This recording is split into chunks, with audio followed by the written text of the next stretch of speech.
I'm late. I'm a couple minutes. Y'all bear with me. Y'all know I got to get it together. But I'm here. And we have lots to talk about. And I need to make sure that I am broadcasting. So bear with me as we do what we have to do. I have a lot to talk about. And I have just a little bit of time to talk about all that I have to talk about. But it is a lot. But we are live. TMI is live. It's all alleged. The allegations that we are allegating is all allegatory. Um, and we are doing this tonight. We have lots to talk about. When I say lots, I mean lots to talk about. So much stuff is going on, and we want to bring you up to date as much as we possibly can. And yeah, so we're doing this. I have to send out the link. And of course, I have to go onto the TikTok page because, of course, my Restream account does not work on my TikTok. I have a way of getting it done. But, yeah, that has not started as yet. I'm waiting on Jahez now. Jahez is my delay. Jahez is the person delaying me because he needs to now. Oh, Jay, I ain't got no water in my cup. I need water and ice in my cup, my friend. I need water and ice in my cup. I need you to help me. You know, my throat is going to get a little dry as I start to talk about what I have to talk about tonight. But all hell has broken loose at Preston H. Albury High School, and we definitely can talk about that.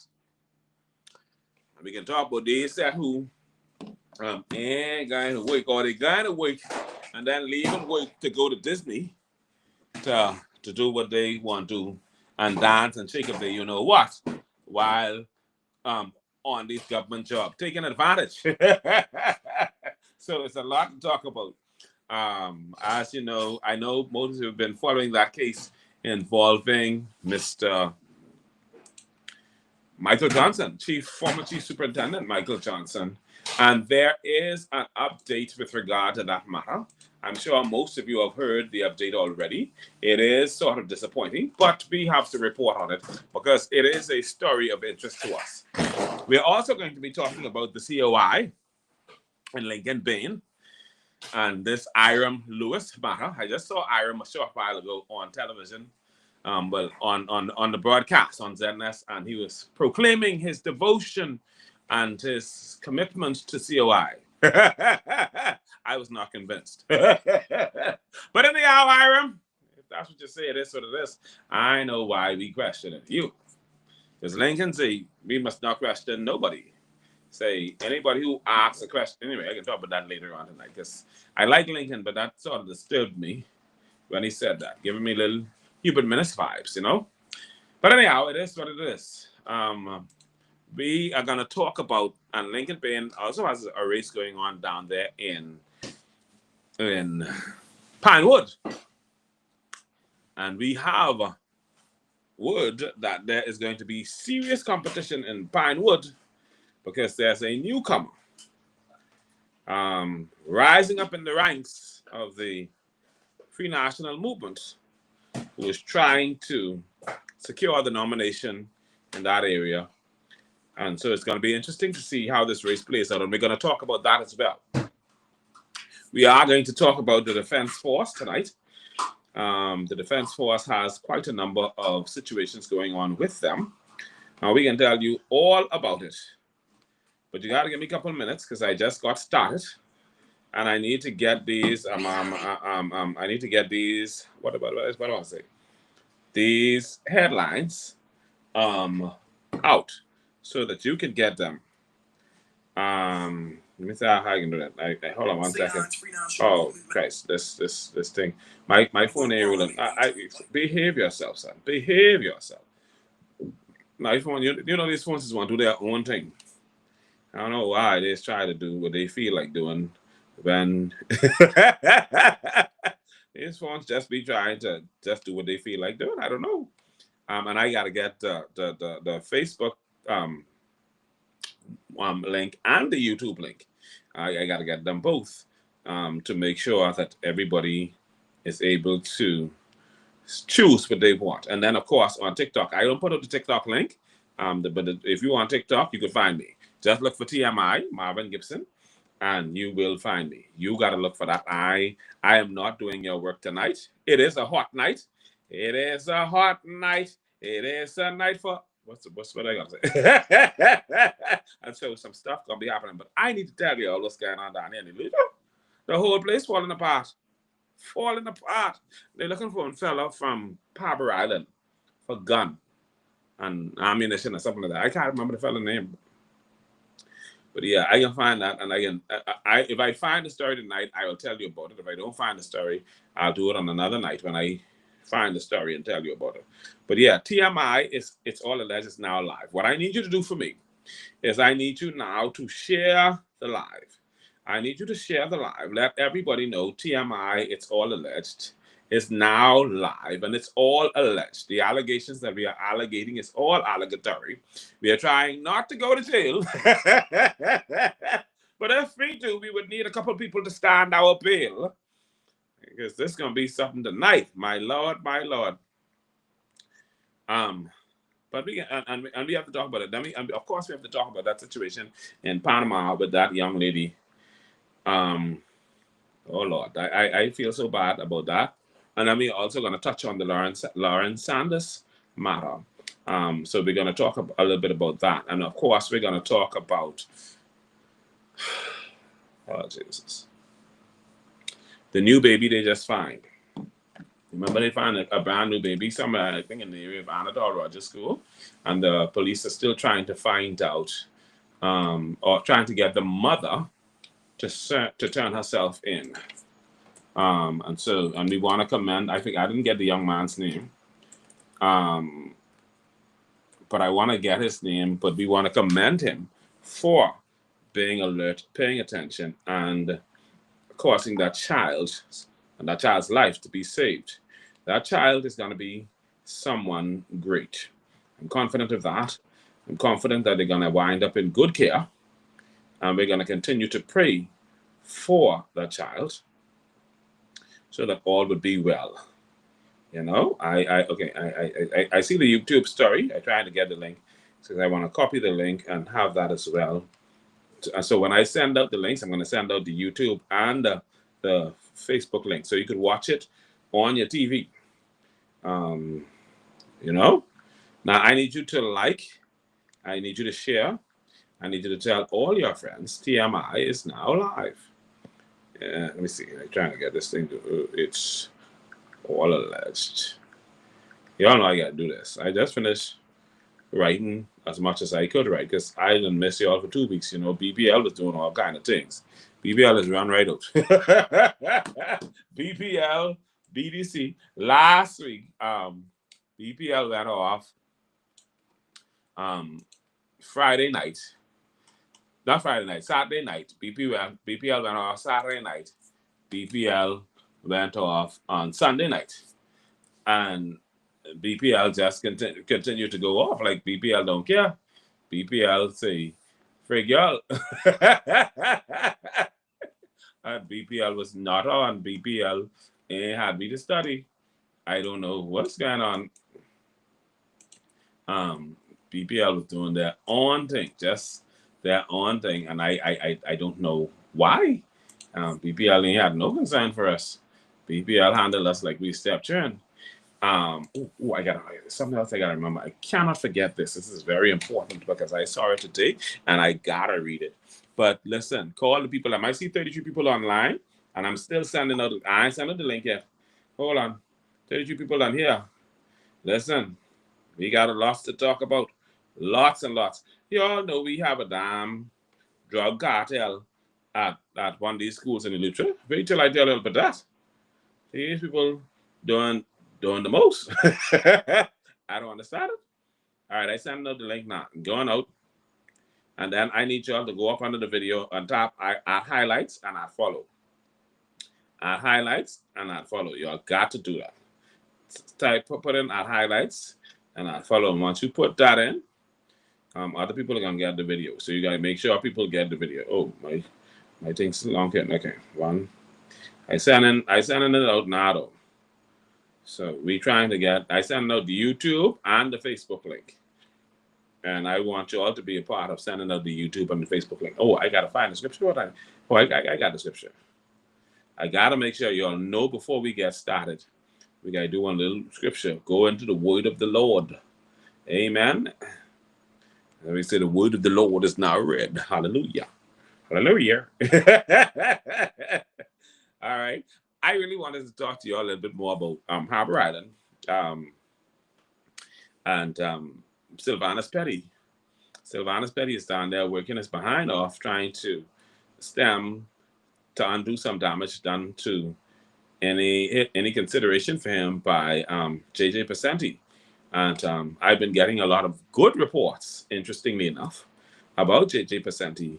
Some persons have reached out to me and said, well, they appreciate my reporting, but they think I handled JJ too quickly, and they feel that I should have given JJ a little leeway, per se. As a matter of fact, in going forward. Cheryl Tanner, it is good to see you. Marva McKinney, I see you. Let me see. Y'all see what Marva and put hot highlights. So I need y'all to follow Marva's lead. Glenn, Lynette Gibson, it is good to see you. I appreciate you. God bless you. All the way down there in Freeport. Hold on, let me send this link out before I get right into talking and getting excited. Let's go down. Let's go down the line. Marva say good night. Good night, Marva.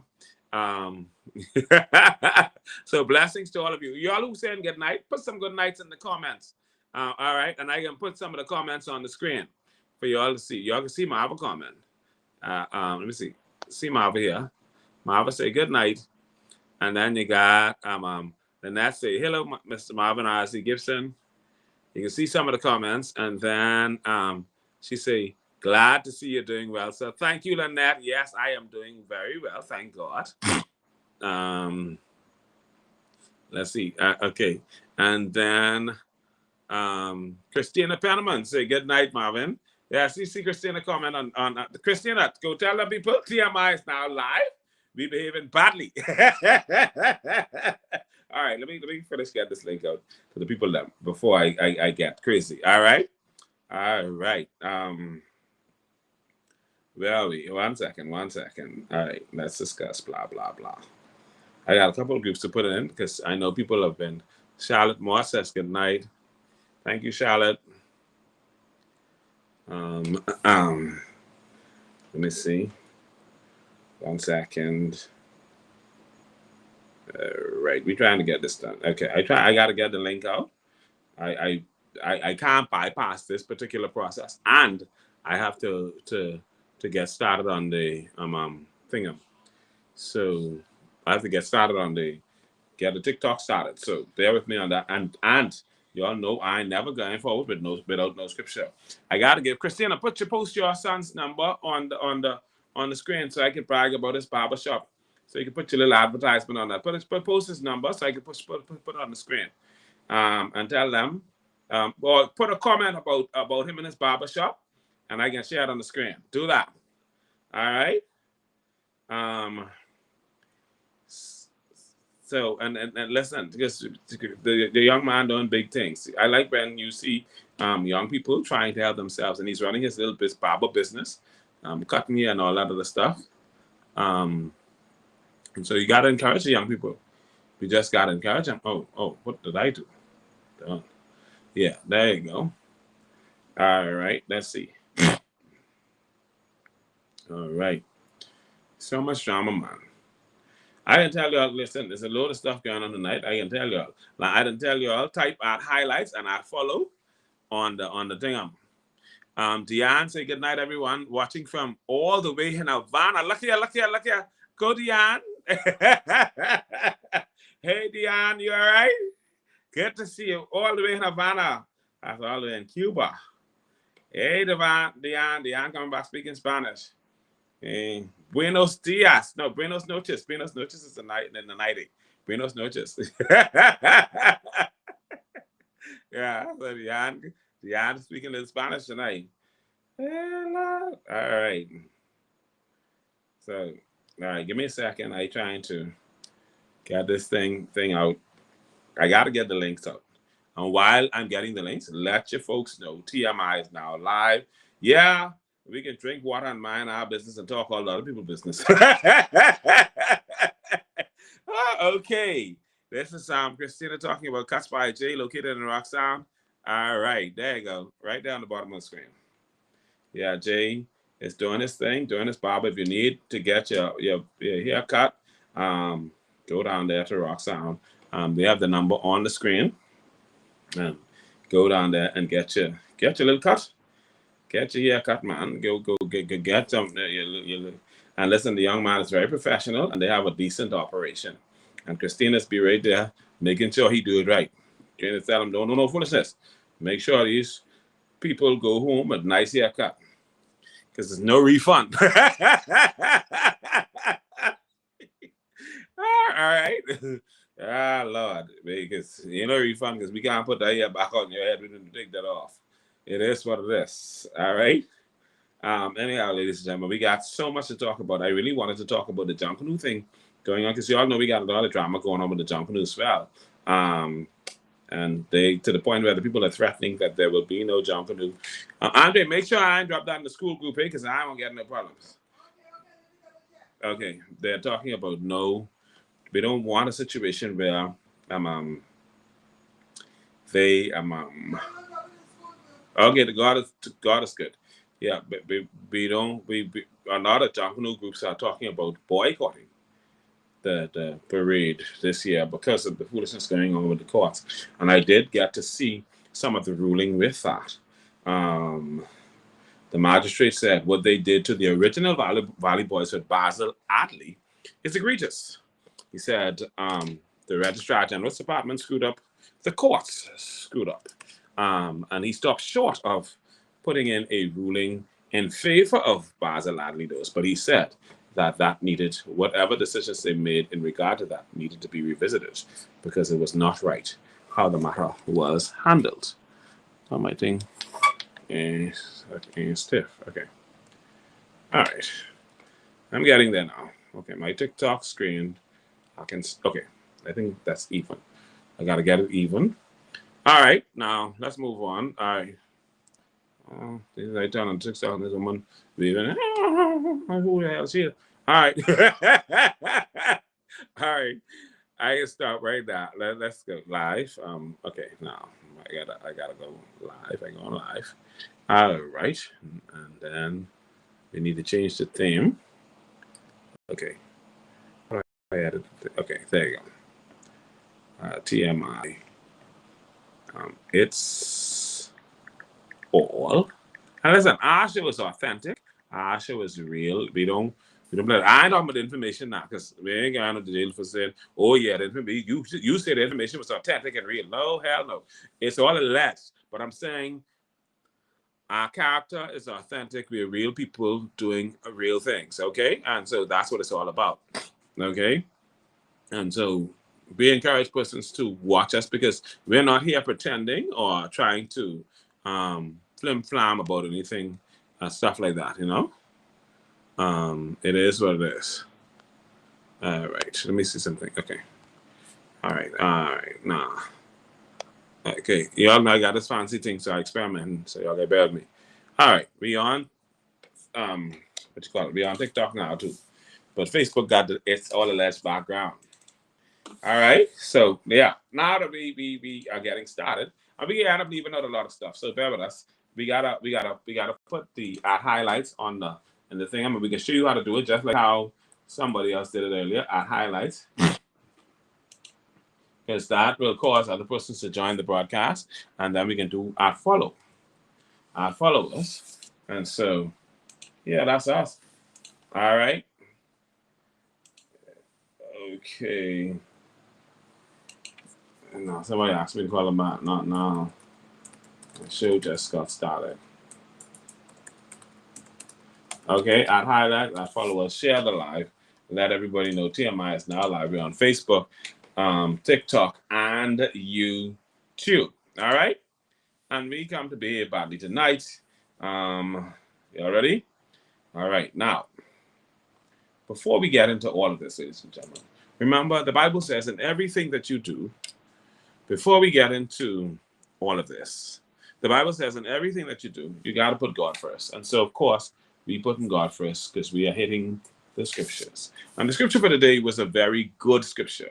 I like all my scriptures, but I like this one especially. You know, it's from Romans chapter 13, verse 1. And it says, everyone must submit to governing authorities. It says, for all authority comes from God, and those in positions of authority have been placed there by God. And so you have those persons who want to just challenge authority, which is fine, but make sure you do it on merit. And if you have an issue, really and truly, you should take it up with God. Because at the end of the day, all authority comes from him. These people didn't just get power, even though some of them are convinced that it is by themselves that they establish this power. And that's why God takes it away now. The Bible says he gives and he takes away. And so we have to understand and recognize who is in charge. Regardless of how we feel about our leaders, we ought to show them respect. We can have disagreements, we can challenge them, but we must give regard to their office, because the Bible tells us at Romans 13:1, everyone must submit to governing authorities. For all authority comes from God, and those in positions of authority have been called there by God. Okay, some persons might try to make a distinction to say, oh no, that's only for the church, and that's no. God is overall in charge, regardless of what you do or how you feel about him. It is what it is. All right? All right. Amen. All right. Let's move on.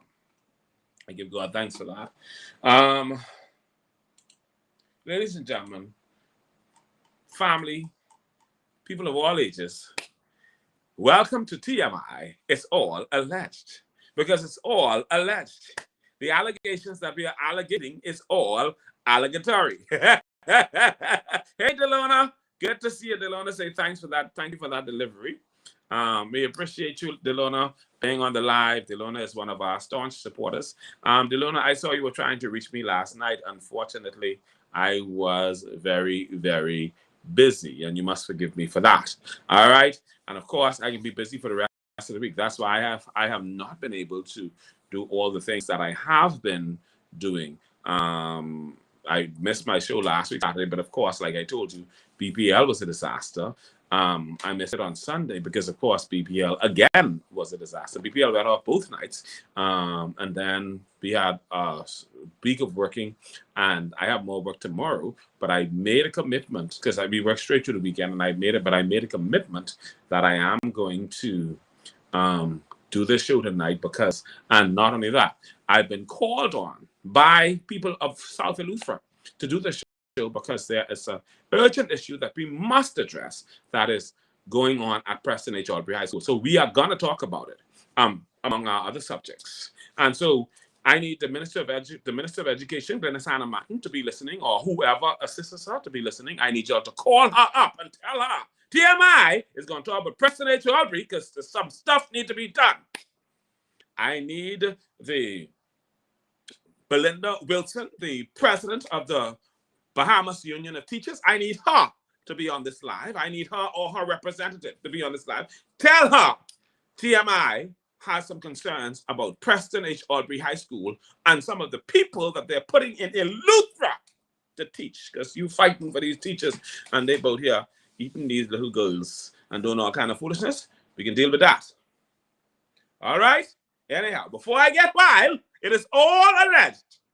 And I'm going to read our disclaimer. But before let's get into this. TMI is a production of ALG Media and Communications.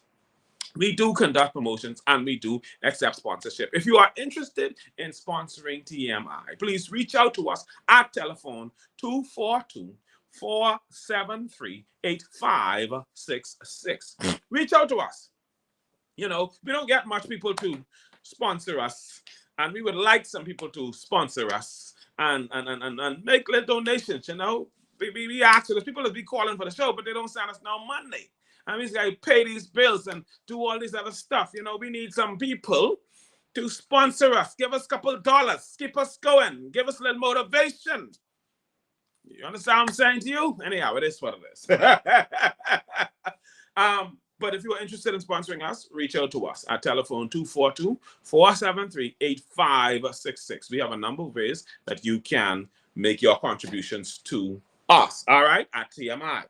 If you are interested in joining the TMI WhatsApp group, send us a message at 242-473-8566 and say, I don't give a foot. I want to be in the TMI WhatsApp group. You understand what I'm saying to you?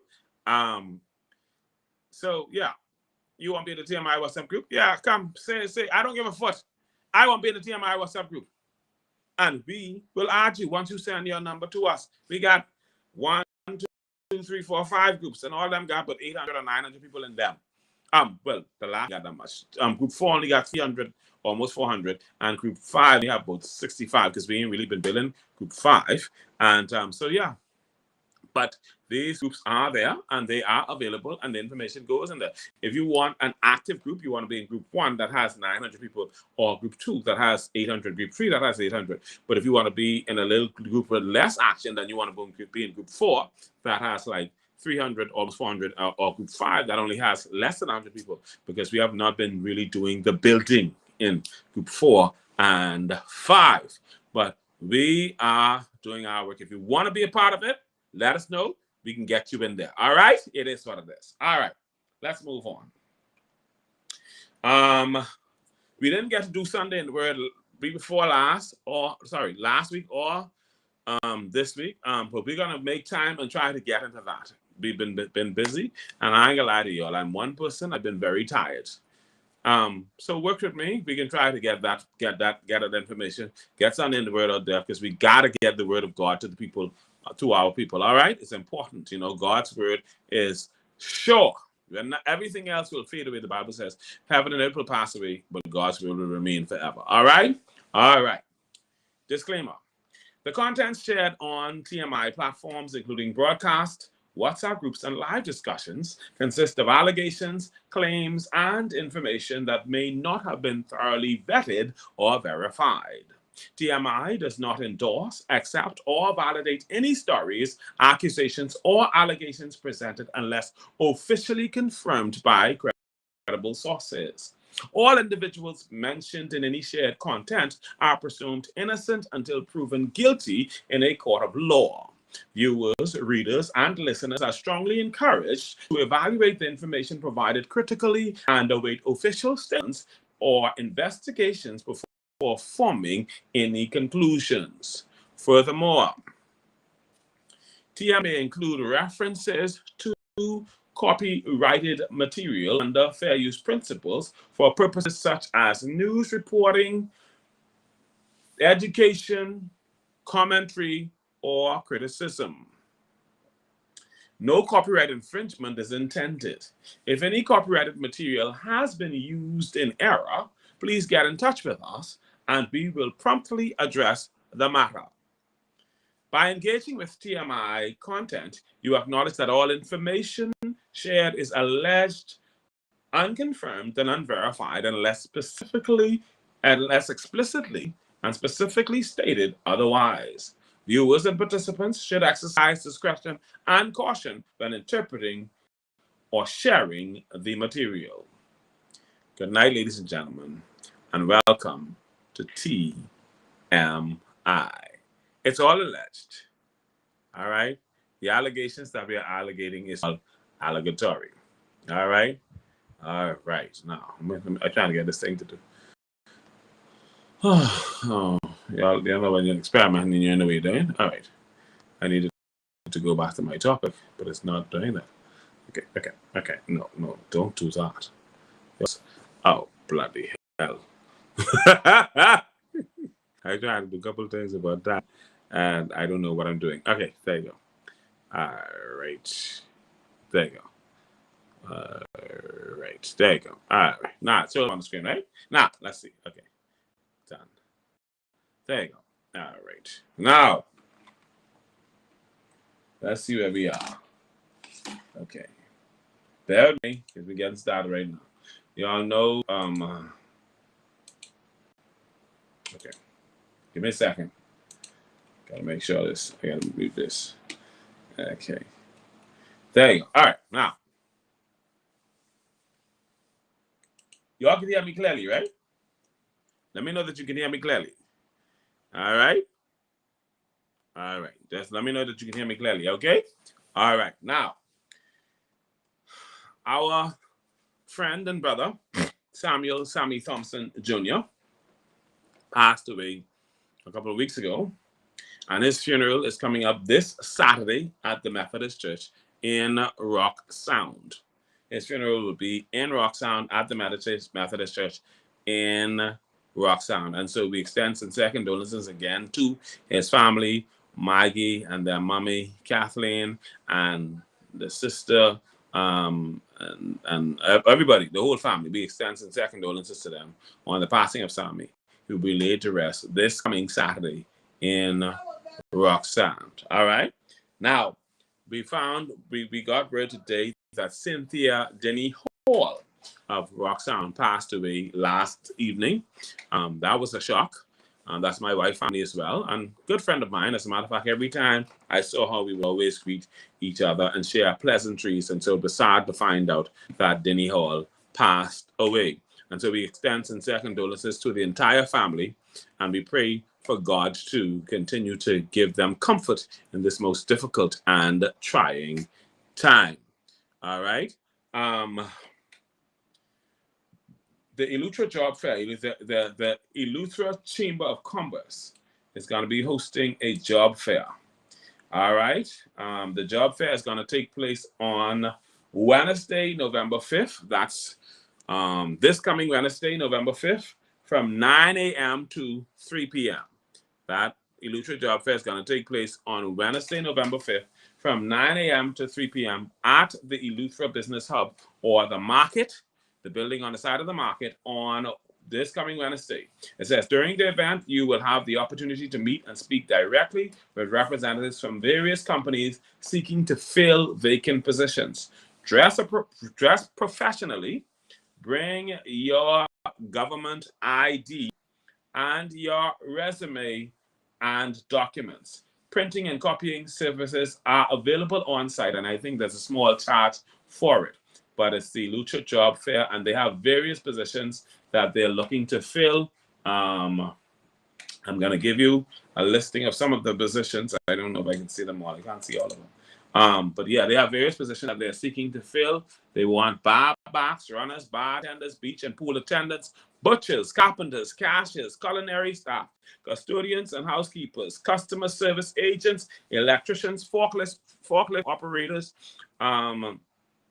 gas experience attendants, heavy equipment operators, health officers, that's health, environment, safety, and security, hospitality service, human resources personnel, interpretive officer, kitchen attendants, landscaping, lifestyle concierges, maintenance agents, masons, mechanics, office administrators, park attendants, perishables products clerk, plumbers, port facility security managers, preserve attendant, preserve education officer, restaurant staff, security and safety officers, site managers, store clerks, tour guides, and much more. So that's a massive job fair taking place this coming Wednesday. And you are able to go out there, and they say, bring your resume and come ready. And you can, they said, for further details, you can give them, you can contact them, the Eleuthera Chamber of Commerce at Eleuthera Chamber Bahamas at gmail.com. All right. And so my advice to you, if you don't have a job and you're looking for a job and you need a job, try make your presence felt this coming Wednesday at the market. And the job fair is going to take place from 9 a.m. to 3 p.m. All right. And so it's going to be, it's an opportunity for you if you're unemployed to get down there and get yourself some employment. All right. All right. The Roxanne homecoming elections, are going to take place on November 25th. That's November 25th, right? I believe at the administrator's office, but let me confirm that for you. But it's the Roxanne homecoming elections, and it's gonna take place. Let me see. Public notice, nominations and election. Roxanne homecoming committee 2000. They're covering the 2025 to 2028 term. Says your vote can make the change. All positions are available, and it's gonna the positions are president, vice president, treasurer, assistant treasurer, secretary, assistant secretary, chaplain, and public relations officer. The meeting is going to take place on November 25th at 6 p.m. at the Magistrates Courthouse in the administrative office in Rock Sound. So you cannot miss out on this. All them people who's complaining and carrying on there bad and making noise, now you have an opportunity to go there and take up the role and try to serve. And let's see if you can do a better job than Lashonda. If you think you can do a better job, come out. She is demitting office, and she is looking forward to you. She's looking forward to you guys taking your rightful role and taking over the Rock Sound Homecoming Committee. All right. So she's letting it go, and she's letting you get your place on there. All right. I told you earlier, and I think I put it on the screen. You know, Jaden, Christina's son, he does his hair cutting, and he's doing an excellent job. But there's something else I got to mention to you about Jaden.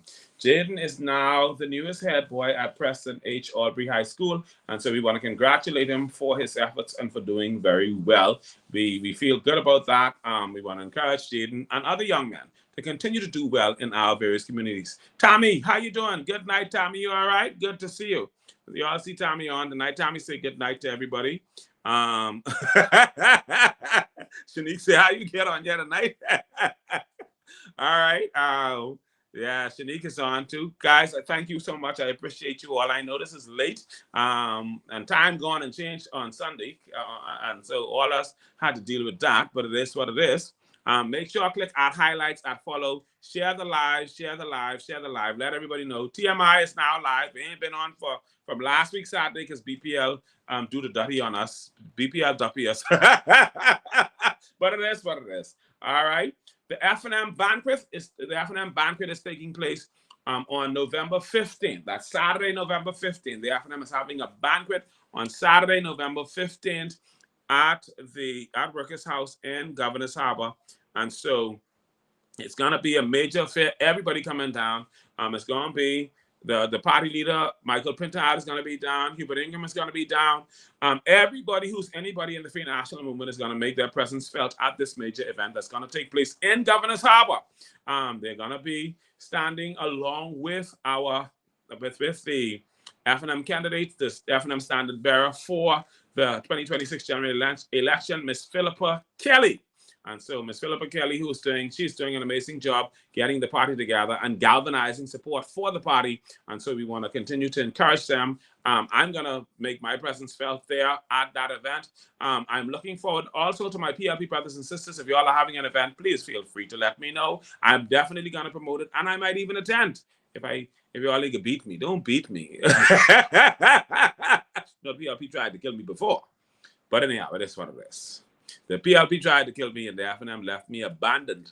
I don't know what it is, but these political parties. But anyway, Philippa is doing her thing, and so that's going to be awesome on November 15th. And so we look forward to seeing that take place, and we want to be there. And because it's going to be at, somebody saw my TikTok saying, get to the point. This is Pit Kina. I don't know who's Pit Kina, but Pit Kina, you could go to bed.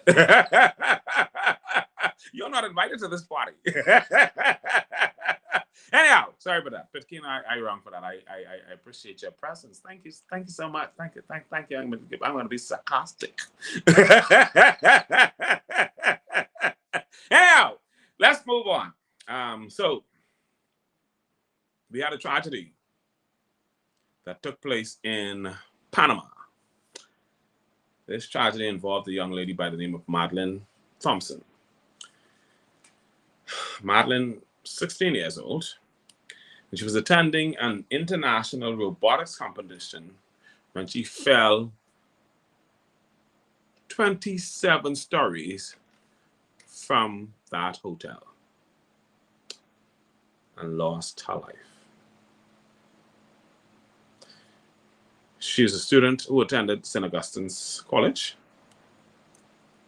And so this is heartbreaking and difficult for her colleagues, her school colleagues, for her parents, for her family members, for our country. Young girl, doing the right thing, walking the right road, and representing not just the school, but the entire country.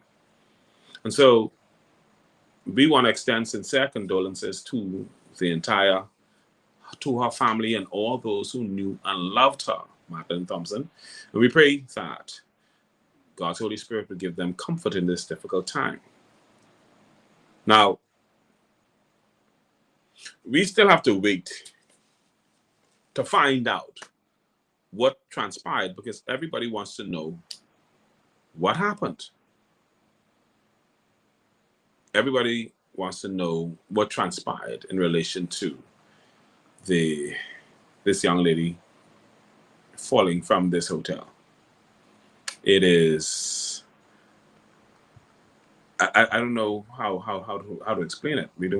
I don't know how do we explain it. What do we say? What if you're on a trip like that? What do you say to parents? What do you say to family members? How do you tell them that their loved one is no longer here?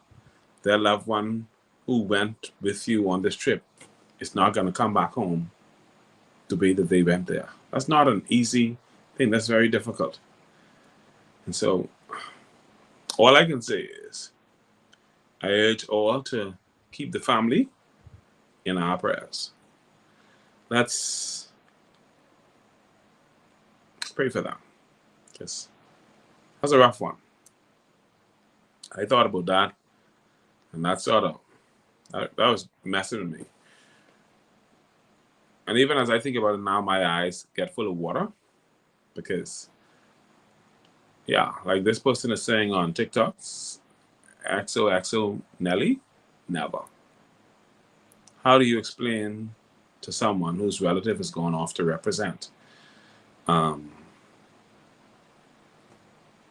child is not coming back home. Anyhow, Judith, it's good to see you. I gotta talk, Judith. I can bring your point up because I gotta bring your point up. You brought up something very relevant today, and I want to talk about that. Ladies, let's keep Madeline and her family in our prayers. I want to talk to you all about BPL for a couple of seconds. BPL, BDC, and Ministry of Works roads, on the roads. And Judith put up a good post this morning that I saw, and I'm going to read it. You know. Hey, look at Jan Walker say what's up. Hey, Jan Walker, good to see you.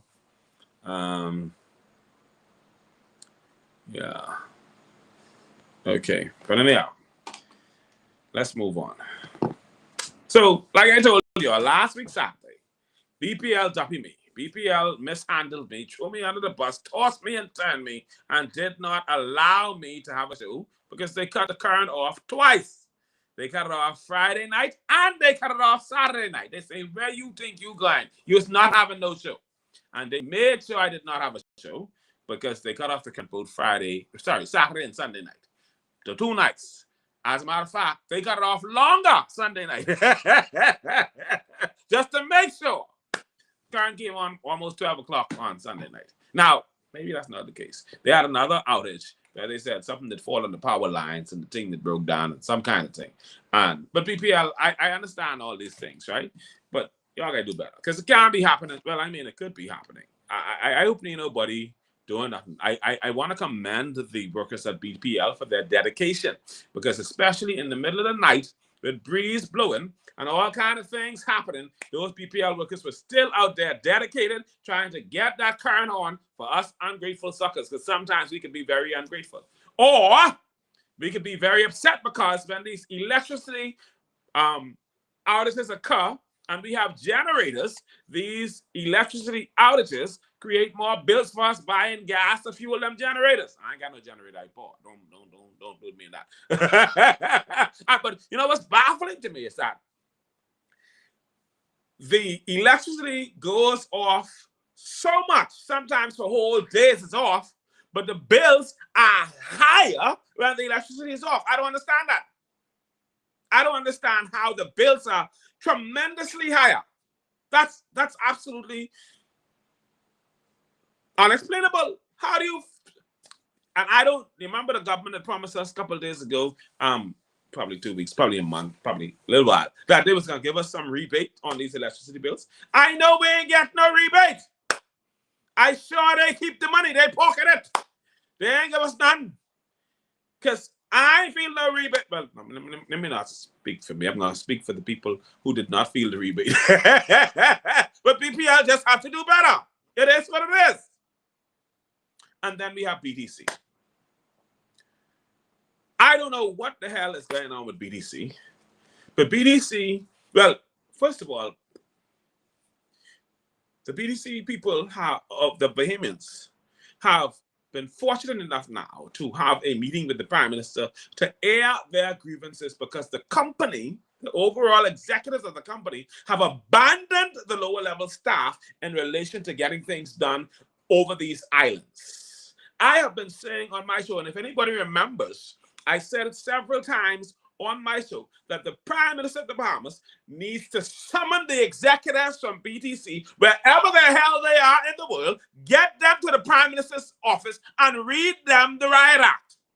I said that several times on my show, because they have been failing the Bahamian people tremendously, putting us in danger. Because there are some islands where Alive has not been able to do things effectively. And BTC, who has been sitting there, has now abandoned those people and they cannot communicate. But now you have some islands where they are and they're not doing anything. And Eleuthera is one of those islands catching hell. We got a young lady in Tappan Bay. He ain't had phone for a year. A couple of people in Tappan Bay ain't had phone for a long time. We have an old lady in Tappan Bay, very good friend of mine, Grace Mingo, good friend of mine. I always communicate with her. My son communicates with her. If Grace has an emergency right now, she cannot call anybody because her phone has been out for so long, it's unbelievable. BTC has abandoned this old lady and left her to die. They don't care what happens to her. BTC helping to kill the people because they can't call for no help in the case of emergency. And it doesn't matter that her bills are paid. BTC failed to, they're failing her, just leaving her out in the cold. I remember when they was doing it to my mother, and I had to call and carry her. I had to call Erica. You know what? I can give Erica a call about Grace and tell them blood and whatever is on their hand for all of them who leave abandoned. All of them. Because it's wrong. It's wrong.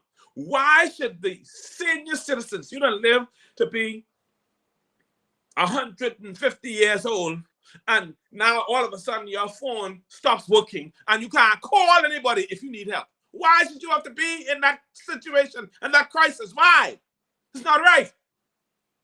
I carried on so bad with them and my mother because I used to gossip with my mother and talk, and all of a sudden I can't gossip because her phone can't work. And so I'm just still in a hot mess when it comes to telecommunications because BTC continues to fail the Bahamian people. They're failing their employees. BTC has sold off good equipment from the Bahamas. Sold them off, the executives. They don't care. They want us to die. They want us to suffer. They want us to punish. They sold off the equipment, left the Bahamian people with their hands in front of them. The workers got to deal with mold. They can't get no gas from no station because they don't pay no bills. Some of the people who were contracted by them to clean up around their place, they refuse to pay them on time or pay them at all. They've abandoned the Bahamas. And all because Hubert Alexander Ingram sold a billion-dollar company for phone card money. Because BTC was making $240 million off phone cards. I ain't talking about the rest of their stuff. Just off of phone cards. And Hubert Ingram threw the whole company in the garbage. And us stupid fools who did not know anything supported him, not realizing that Hubert Ingram wasn't in this for us. He was in this for himself. He didn't care about the Bahamian people. He was invested in Alive. Huh? Me and my wife call him a Popeye son of a, you know what, but I ain't getting in that. He's just a problem. You know understand what I'm saying to you? He should not have done it.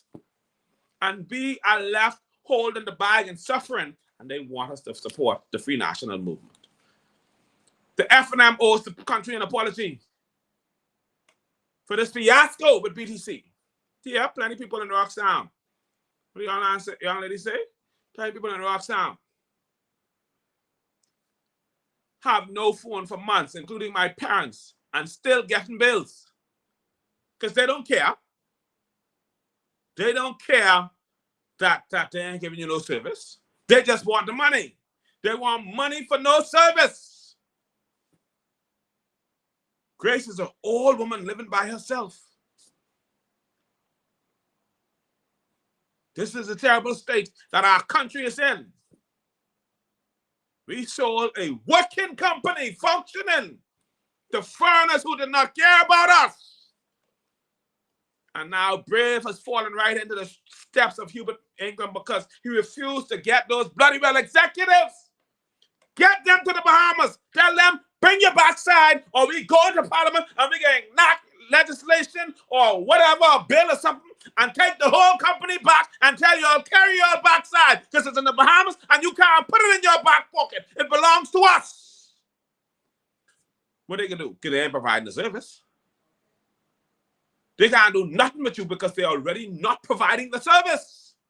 So there's nothing they can do with you. What they can do? Tell them, go to hell. It is what it is. You ain't doing what you're supposed to do. I mean, ain't got to deal with you. Huh? These people are suffering all over the country, all over the Bahamas. Huh? Mr. Shorty, short boy, calm down, man. All right, yeah, but it's just annoying to me that the F&M failed on PDC, and successive governments are allowing this failure to continue, and they don't have to allow it to continue. PDC is in the Bahamas. I don't care what them people say, and if they ain't doing their job, tell them go to hell. We taking it back over. We take it over. What you could do? Huh? Ain't nothing you could do. It's in the Bahamas. What you do? You can get it in your back pocket. You can put it on a boat and ship it. What can you ship? All the things which you done already sell. You done sell the good infrastructure of the company and left us behind. Huh? We got clinics out. Rocktown and Wilson's Bike. I believe they're still out. They finally, the station phone can't stay on. So if you have a crisis or an emergency, dog eat your lunch and your breakfast. Because many times when you take the station phone on, it ain't on. And they ain't, because the police, them trying, they can only make the complaint, go to and tell BDC what's happening. You understand what I'm saying to you? And BDC still, they don't care about us. They don't care about our lives. So why are we entertaining them? Some government to say, you know what? You failed the Bahamian people. You have not met your obligations. You have failed in the upkeep of your fiduciary duties. You have not provided the service. And we will not allow you to continue to abuse the Bahamian people like this. It's a travesty. And it must end. It have to end. We've had enough. And if you all ain't had enough, I had enough. I'm tired of it. It's been going on for too long. Been getting away for too long. And nobody is saying anything or establishing anything or putting their foot down. But these same people who won't come to your house election time and they come in next year talking about, oh, we so concerned about you. We care about you. How? You concerned about me because I can't call you when I have a problem because my phone ain't on.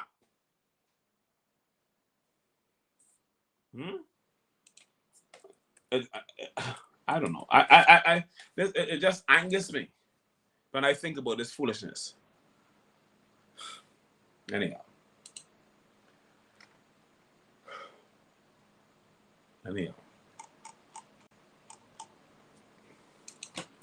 One day, they can wake up. And they can be the wrong person.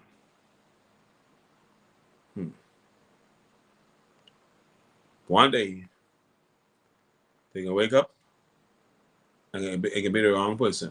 And then they go on rush to try to fix the problem. You understand what I'm saying to you? Then they go on rush to try to say they're dealing with the issues. Then they go rush to try to say they're addressing what's going on in our country. You understand? But it can be too little, too late. And everybody's selling out. Everybody failing us. Anyhow, this morning, while I was looking through my Facebook, I was supposed to be to work, but I took a minute or two to scan my Facebook. And when I scanned my Facebook, I saw a post from Judith Johnson. Judith, and I thought this post was very good. It said, "Perfect morning to all. Minister of Work." Perfect morning all. This was this. I'm going to read it carefully now. I'm going to take my time and read it properly. It says, "Perfect morning all." And it says,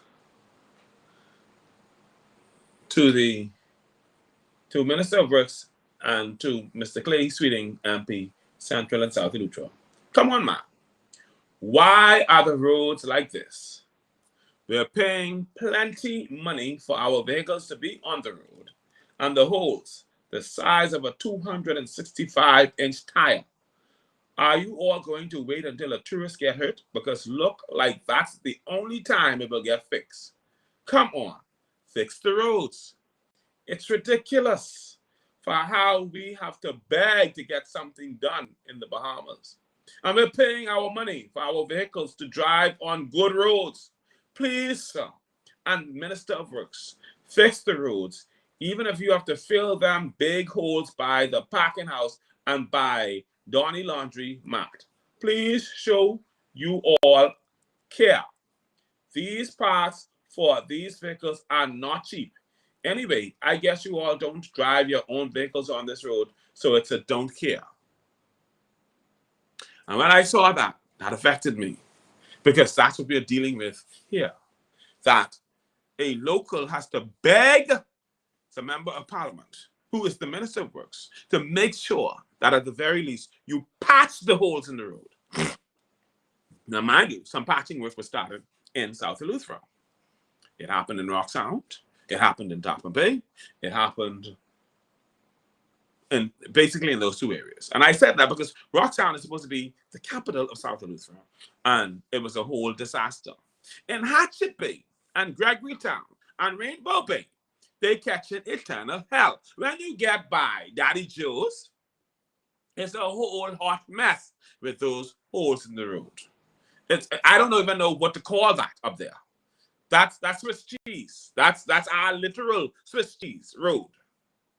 It's a disaster. And your vehicles catching hell and ain't nobody to go to. But like I told you, don't take it for granted. If you lose a tire in a hole in the road, make sure, stop there. Don't fix that tire right away. Get a video where you are at that hole and take it to Road Traffic and Ministry of Works. Somebody got to pay. The problem is you cannot even speak to the wear and tear of your vehicle because you don't know the extent of the damage being done to your vehicle as a result of it slamming in these holes. All you know is that the damage is being done. And that's what's most unfortunate. So they're still getting away a little bit. But they should not get away. It's wrong.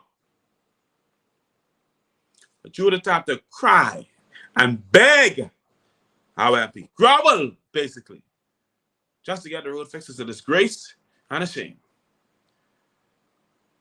Mr. Clay, you have to do better.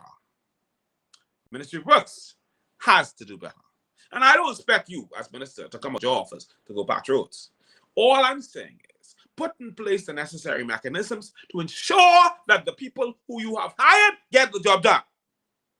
Right now, they're not doing the job. And people are suffering. Their vehicles are suffering. It is tapping their pockets. It is putting them to hell. You need to do something about this. That's all we ask. Do your job. It is what it is. Let's move on. Oh, well, my wife reminded me with the water. That's another thing. The water was off this morning, right?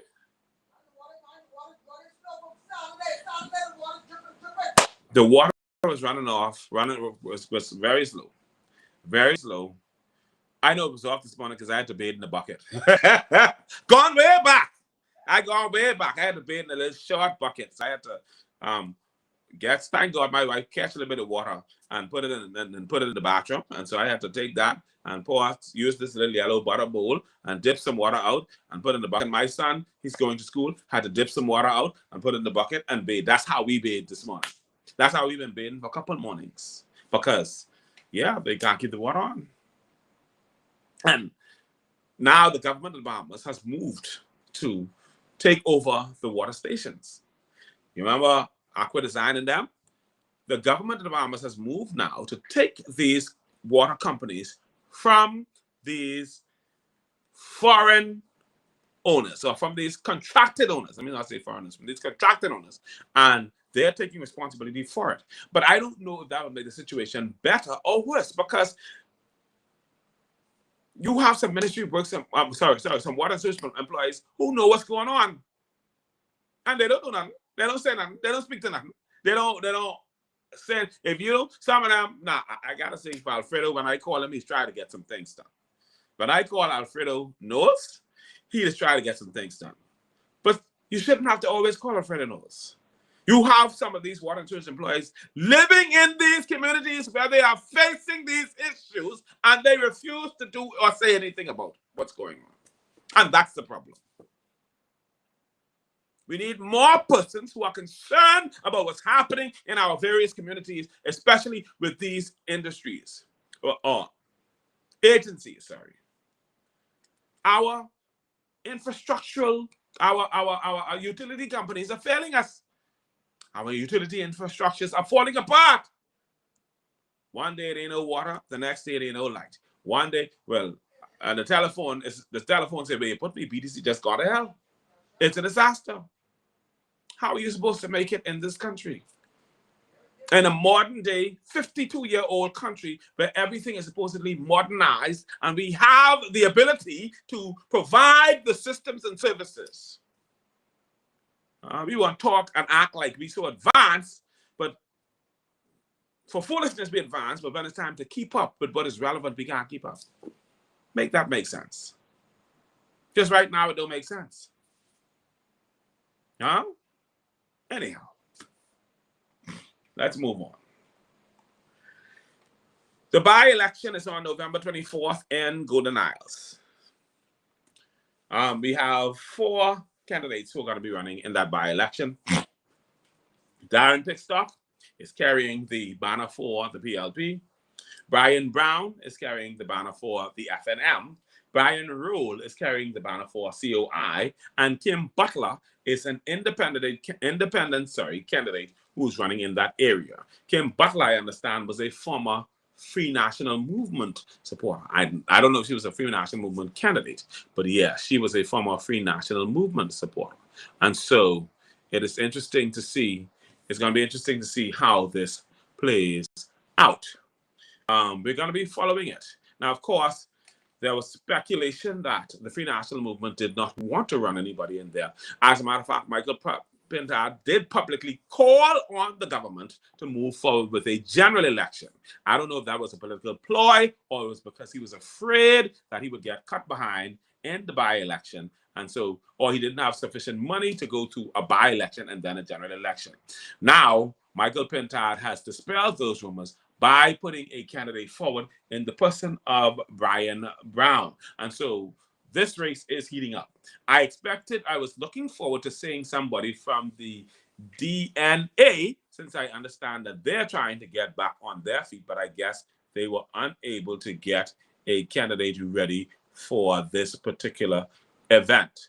And so It's going to be an interesting election, and we're going to watch how it goes. And I believe that there are going to be persons, well, parties, that the political parties are going to use this as a gauge to structure how they prepare for the general election, because it will give them an idea of what they need to fix, what they need to tweak, what they need to pull together, where they need to pull their socks up. And so they'll use it as an evaluation. I'll say this for the by-election. The only team going into this race now with something to prove is COI. Well, no, I lie. The PLP has to show that they have the ability to win this one, and they're more likely going to win.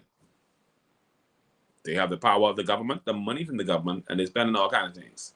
They're spending money. See, I'll say this for Golden Isles. Golden Isles, whatever you need to get from the PLP, get it now. Yeah, they have an upcoming general election, but you have to realize in a general election, all of the constituencies have to be focused on, not just you. Right now, Golden Isles is just you. So whatever you need to get it now. You can get it now, and if you don't feel like voting PLP, don't vote for them. That's up to you. But don't let them fool you or even try to school you. You understand? Don't be foolish. Don't be foolish. All right?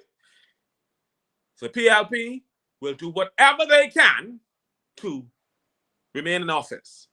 They are power hungry. And they want to maintain that. They like the sweetness and the slackness that's going on. And they will do whatever they have to maintain that, including bursting the public treasury wide open. And if they're doing that, you would be foolish to not take advantage. Get what you need to get now. Get it while the getting is still good. Because after this, you ain't going to hear from them no more. I don't care how much you call on them. Darren Pickstock will be picking stock and not have you to study after the election is done and gone. You hear me? So get what you need to get now up to November 24th. And what you don't get between now and November 23rd, get it on November 24th. Make sure, pick goals that they can meet within that time frame. And get it. It is what it is. They're doing all kinds of things for all kinds of people. Justin E. Smith is getting $100,000 a year. You must even get something. Get what you need to get. Take the money and vote for whoever you want to vote for. It is what it is. Don't let anybody swindle and swing you, and you get no return on your investment. You understand what I'm saying to you? Vaughn Miller has died. You all have no obligations to anybody. You have no obligations to anybody. Vaughn Miller is gone. He did what he could while he could. Now he's gone. You don't owe nobody nothing. Okay? Get what you can get. It is what it is. See, F&M have a proof, because Michael Pintard now has to be able to show that he can galvanize and unite his party. If he loses, it does not matter how much he loses by, it's going to affect his leadership. If Michael Pintard loses this by-election, it does not matter if he loses by 1. It's going to affect his leadership, because he has already lost 1 by-election. He cannot afford to lose the next one. And in those circumstances, that's just the way it is. Remember now, he's already being undermined by many in his party. And there are many of those who are using him as they used all of the other political leaders of the Free National Movement, rode on their coattails while fattening their pockets, and they did not care about the people. They're not doing Michael any different. And they're not working to his benefit. They're all striving to get power. It is what it is. They like the sweetness of being in charge and being able to fatten themselves off the public purse. Do not believe for a single moment that they're concerned about you. They're not. Michael is learning the hard way. There are going to be some in his own party who is focused on undermining him. And it is in their best interest that he loses this by-election, because they don't want him as the leader. There are some of them who have their grievances about how he handled Hubert Minnis. There are some who have their grievances about how he can't get the party together. There are some who have their grievances about how many of the major FNM events lack support because they feel that he's unable to galvanize the people. There are some of those who have their grievances because they believe that Michael Pintard is petty. It is what it is. They have their grievances for all sorts of reasons. And I personally think, I like Michael, but I think he's petty. That's my personal view. I think so. He's not as overt as Hubert Minnis, but he's a character. It is what it is. The foolishness that he did where he allowed his emotions and his ego to mess with him when him and Bain went into that little tit for tat during the demonstration, yeah, was ridiculous. It didn't make no sense. And Bain pulled one over on him that was just so, I don't even know how to call it. It was just, he let an amateur bust him wide open. Well, Lincoln Bain got up in church, publicly apologized, and Michael Pintard behaved like a bitch. Why? You're not a little girl. You're in politics. You've been in politics for years. Don't behave like you're weak. Stand up like you're strong. He apologized. Yes, I accept your apology. Yeah, you mad with him, and yeah, you really accept the apology, but who cares? Just say it, just for saying its sake. Because at the end of the day, all of y'all are still Bahamian brothers. All of y'all are still friends. All of y'all have to be colleagues. All of y'all have to pretend to be one. That's what you have to do. Even if you ain't made it, pretend it. You understand what I'm saying to you? Yeah, Lincoln Bain hit me. He hit me. He called me a crackhead, and you said the man ain't got no place to live. So what? So what? He say something, you say something. As a matter of fact, you said yours first. He only come after you said yours. And now you come running in the house. Mommy, Lincoln Bain hit me. Like a big sissy. You must be related to Fred. You better stop your foolishness. Anyhow, let's move on. Lincoln Bain in this by-election has something to prove. Lincoln Bain, in the last election, I don't know if he made any much grounds in Golden Knights. I need to check, and I didn't check. But Lincoln Bain has to make some ground in this by-election. He doesn't have to win. Unlike Michael, he does not have to win. All he has to do is make a significant mark to be enough of a threat to both the PLP and the FNM. That's all. That's all that's required of him. He ain't need to make no big, long, no. It ain't have to be. He don't have to win. He does not have to win. But he just has to make such a significant mark that he is seen as a threat by both the PLP and the FNM. It has to be a mark enough for both of them to say, boy, it's close. This nigga real. This is really happening. This is getting out of hand. I don't know what we could do. We gotta get them rattled.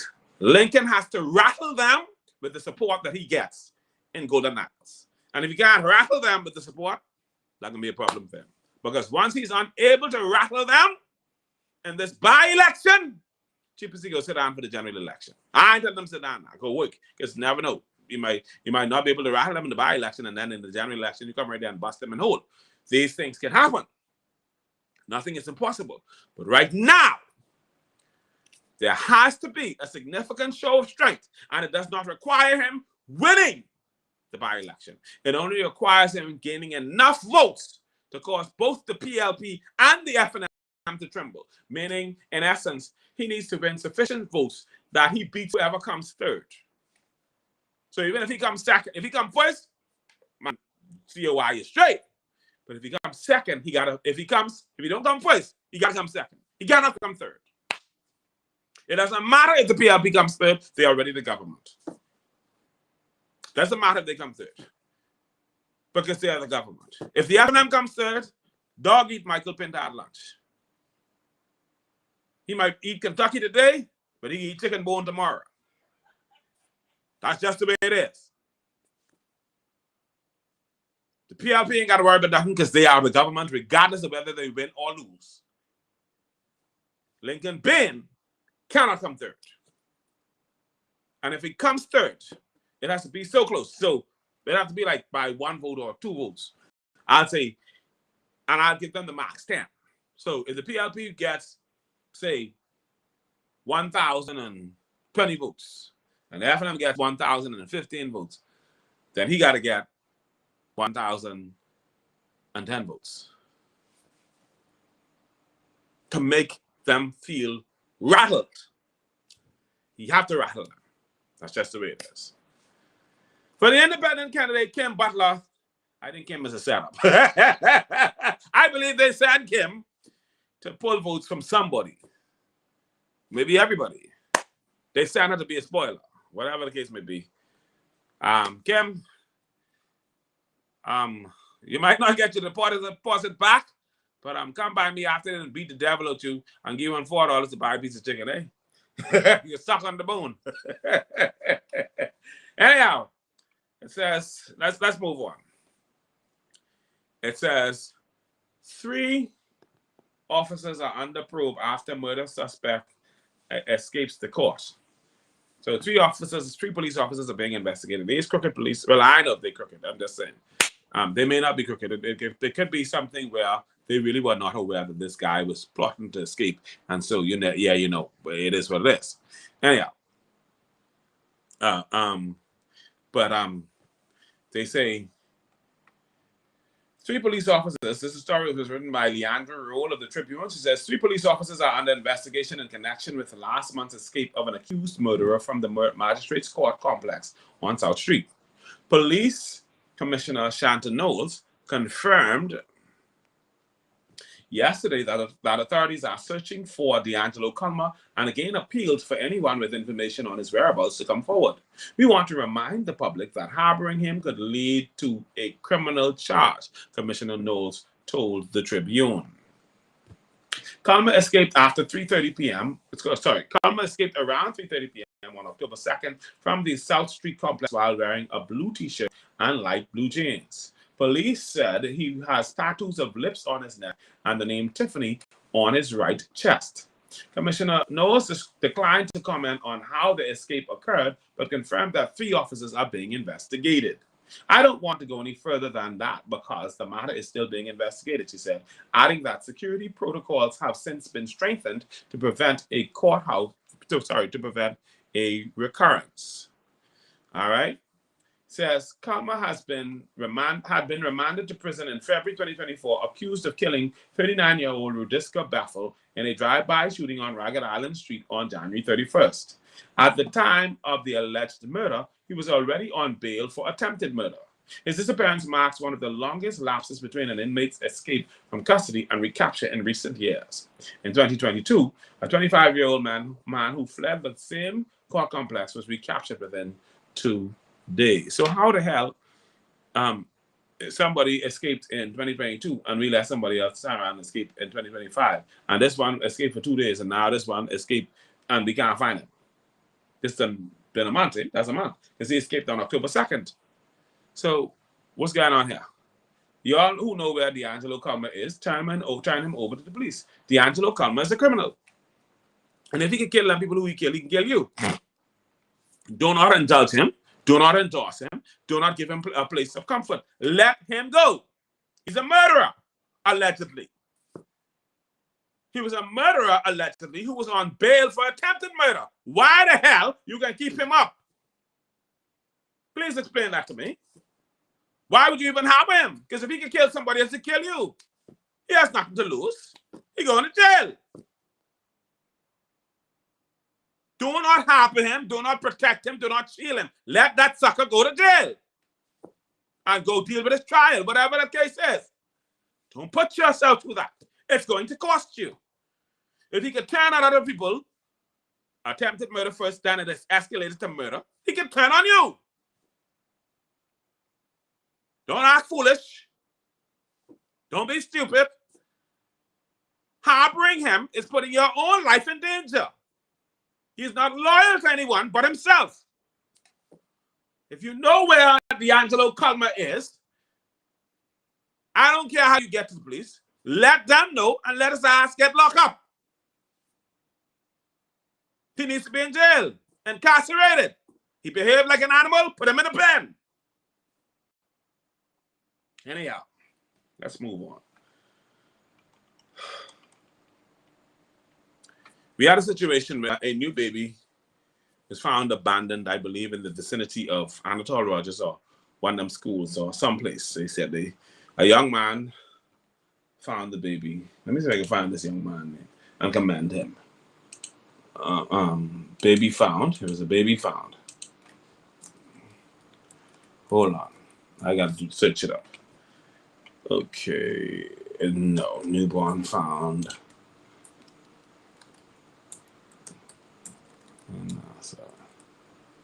Okay. Let's see. All right. Yeah. Let me see. This. Okay. No. Okay. All right. It says the story is a newborn baby. Oh, bloody hell. Oh, crap. This idiot. Hold on. It started to give it to me, and I... Oh, okay. Click here. Sorry. All right.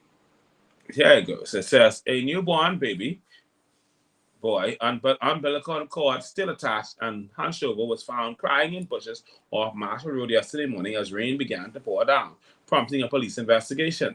Police said they were alerted to the scene shortly after 9 a.m. by a passerby who heard the cries. That passerby, a Charo Gator, told ZNS News he was in the area when he discovered the infant. I started praying, he said. That's the first thing I started doing.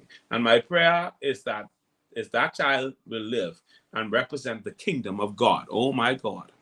It says,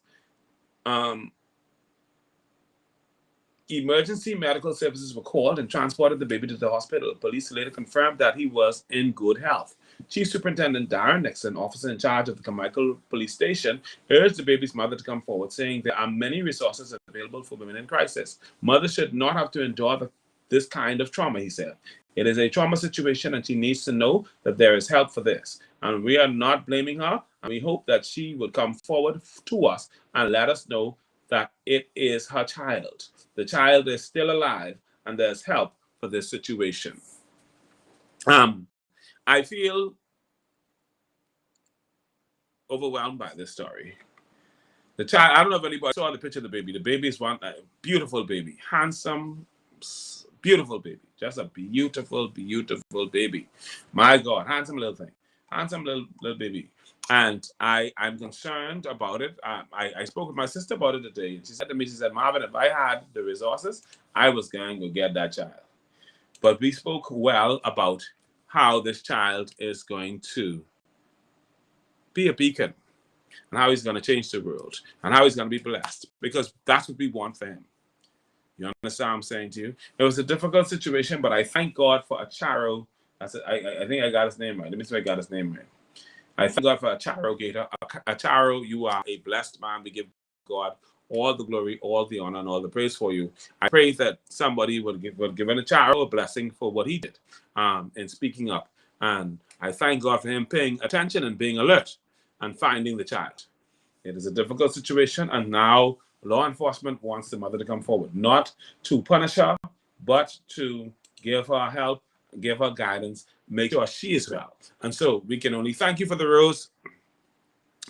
Make sure she is well. And so we hope that the mother is okay, and we would want the mother to come forward so that she can be assisted. Please do not put her through the ringer. Allow her to come in, talk with her, counsel her, guide her. Don't give her back the child, but Jesus said, she told Maria already. Don't give him back to her. So God said, you gotta help give it back to the child. But you want to talk to her, you want to make sure she's okay. And if anything go wrong with the child, you want to be what's the word I want to use? You want to make sure that you could call on her if you need to, call on her. If you need some blood or you need something for the child, you can call on her. But for God's sake, don't give her back the child. More than likely, the child will be up for adoption. More than likely. All right. Now, this topic says, job or John Canoe? It says, are Eleuthero government workers sneaking off their jobs to parade for Disney cruise ships? That's the story that was told to us, but we don't know if it's true. It is all alleged, but that's the story that they tell us. Somebody sent a message to me. They said, good afternoon, Mr. Marvin. Something needs to be dealt with in the government system and the girls them that have a job signing off to go rush at Disney, and it's not fair to others like Vanessa, Chanel Johnson, Sharice Johnson. So it's not fair to those persons they're saying. You all need to put a stop to it and let them stay on their own main job. Mr. Johnson from Tappan Bay needs your blame him. I don't understand how this message goes, but that's the message they say. The gals them or the people them coming off the jobs and going to go dance to Disney. They're working for government and they carry their backside up to Disney to go shake up their behind and dance. I don't know how in the hell people see. That's the problem right there. These people got these jobs. You know that if you don't want to work for government, don't work for government. But why would you take the government job and then decide that you can go and work for Disney? Why you do that? For God's sake, don't do that. Stay awake. And if you ain't awake, go home. Because if somebody else do it, y'all want to create problems. Huh? And somebody else want to go on these people's private jobs and do the same foolishness. Don't do that. Stay awake. This is not fair to others like Vanessa Hall, Chanel Johnson, and Sharice Johnson. Why y'all doing that to them? Anyhow, stop it. Cease and desist in the name of Jesus. All right? All right. The Defense Force is on steroids because all kinds of things happening. As you know, former Royal Bahamas Defense Force officer Darren Roker is now facing 20 years in prison. Darren Roker,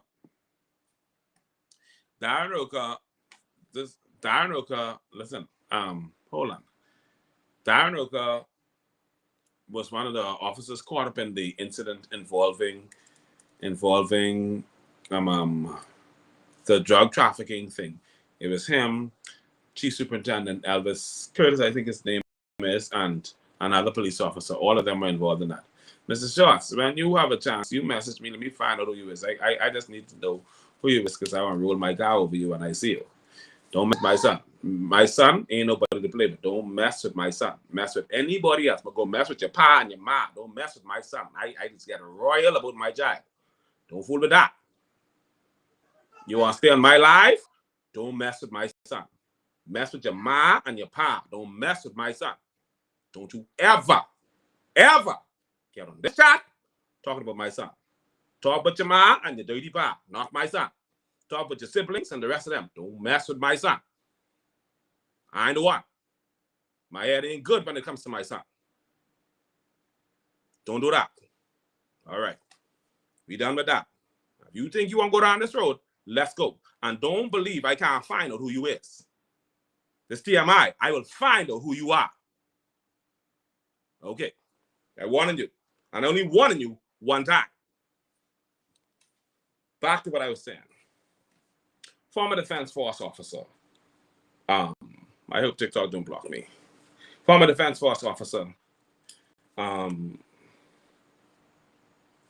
Darren Alexander Roker admitted to one count of cocaine importation at court in New York. He's the first member of 13 men who pled guilty. The first of 13 men who pled guilty. Roker told the court he gave the information to drug smugglers about the location of law enforcement vessels to ensure they would not be intercepted. So Roker, who was on the Defense Force, was protecting drug dealers who were bringing drugs into the country or trafficking drugs to the U.S. And so he is now admitted. Now, if Roker admits, imagine the other rest have to admit too. So Roker then start this. Roker is the one getting the ball rolling in essence.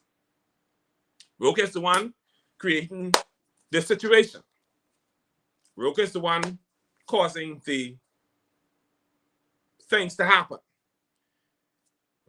Anybody else who was involved now needs to be concerned with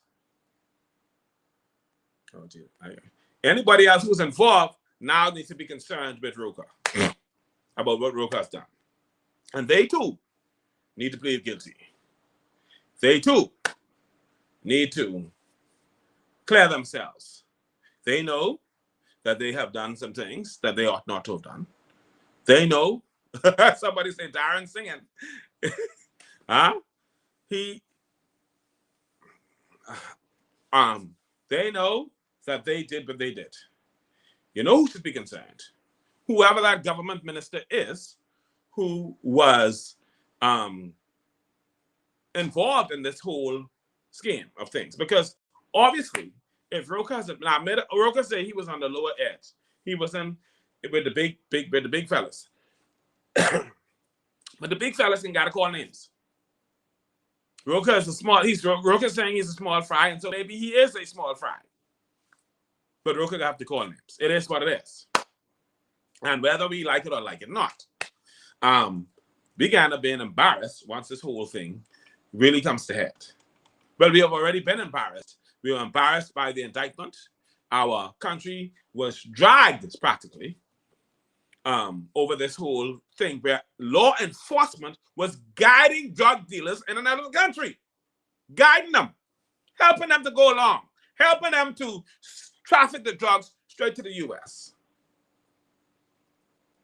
But it is what it is. The person says the plea was clearly in Roka's best interest. That's his lawyer in the U.S. Okay? Now, Roka he admitted to accepting $20,000 in November as an upfront payment for providing information to drug traffickers.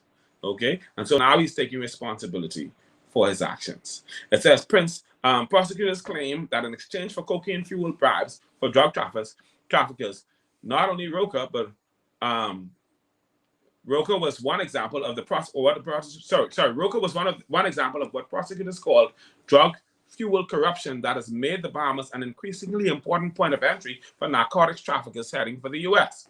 Among the other defendants is Elvis Nathaniel Curtis, 51, an RBPF chief superintendent who oversaw aviation operations for the force, including at airports like the Lynden Pinden International Airport.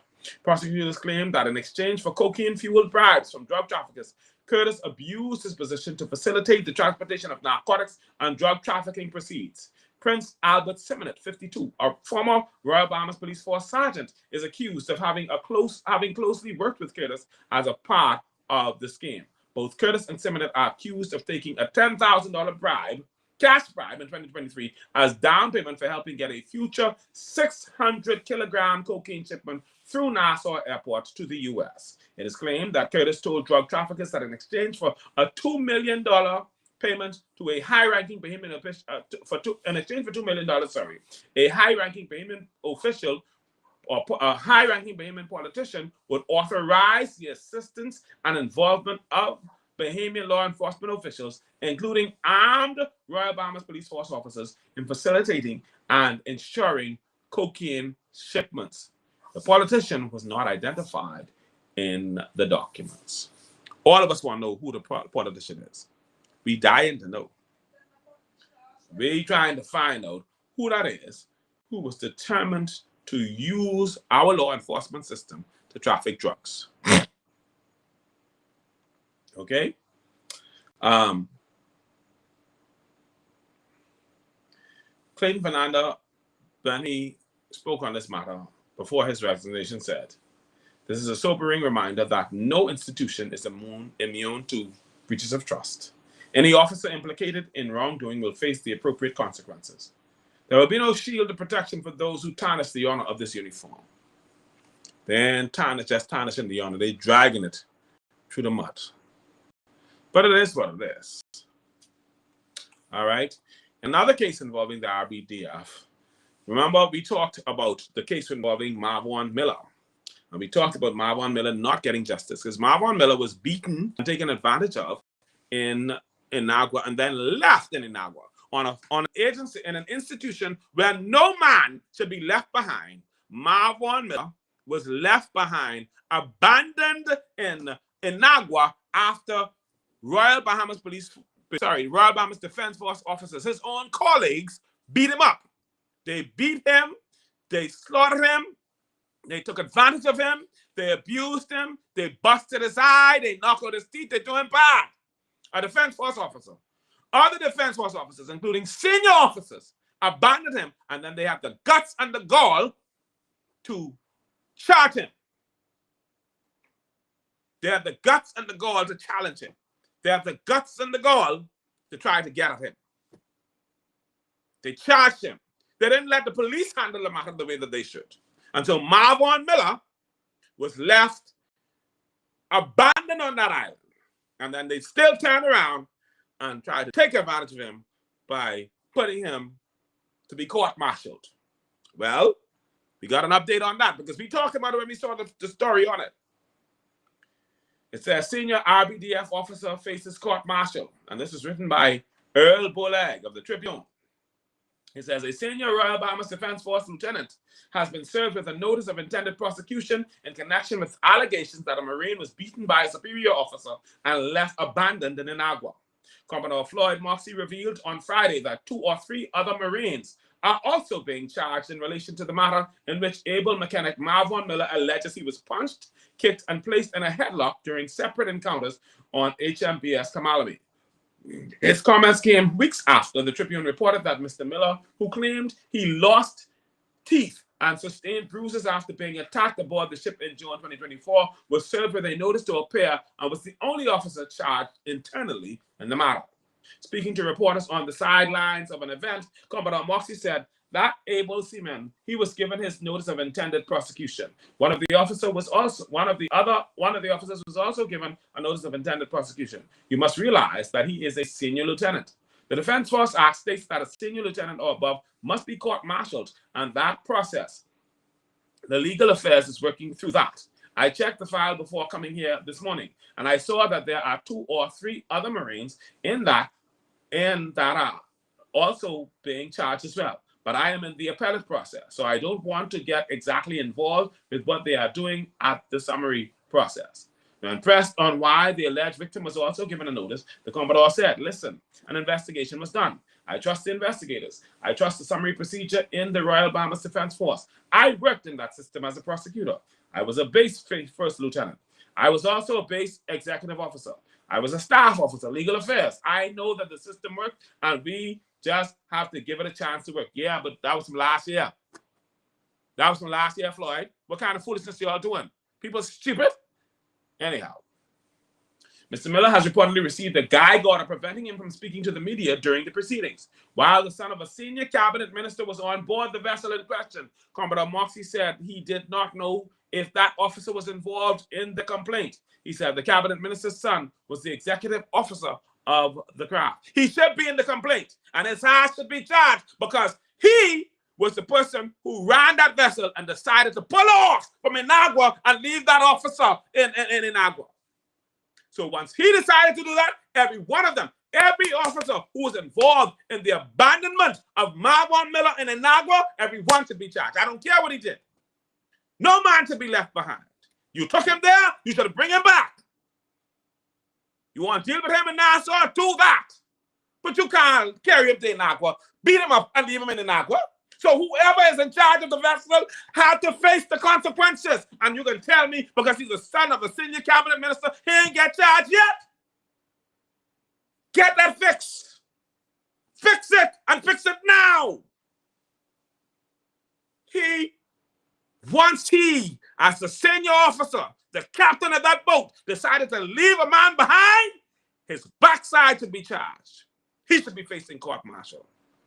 And if he's not facing it because he's the son of a senior cabinet minister, then the PLP needs to go. Because right is still right and wrong is wrong. How the hell he ain't get charged? And he is the captain of the boat who leave the man on the dock and leave the man abandoned in Inagua with no money, no support, no system to help him, nothing. They made sure he got no medical care. They didn't do anything for him. And you ain't get charged, and you're the captain of the boat, you got to be at your flipping mind. Who the hell y'all telling that to? Floyd Moxey, who y'all telling that to? People got to be stupid. Y'all better try and fix that. I don't care who the son, that could be Brave Davis' son. He got to get charged. Because how the hell you pull off for the Inagua and leave a whole man in Inagua? And you're the captain of the boat. You got to be out your mind. And he didn't walk off the boat. They put him off. He didn't walk off the boat. They put him off the boat. Captain? Okay then. All right. Well, I can tell you all this. Y'all think y'all got away, but God don't sleep and God don't slumber. It is what it is.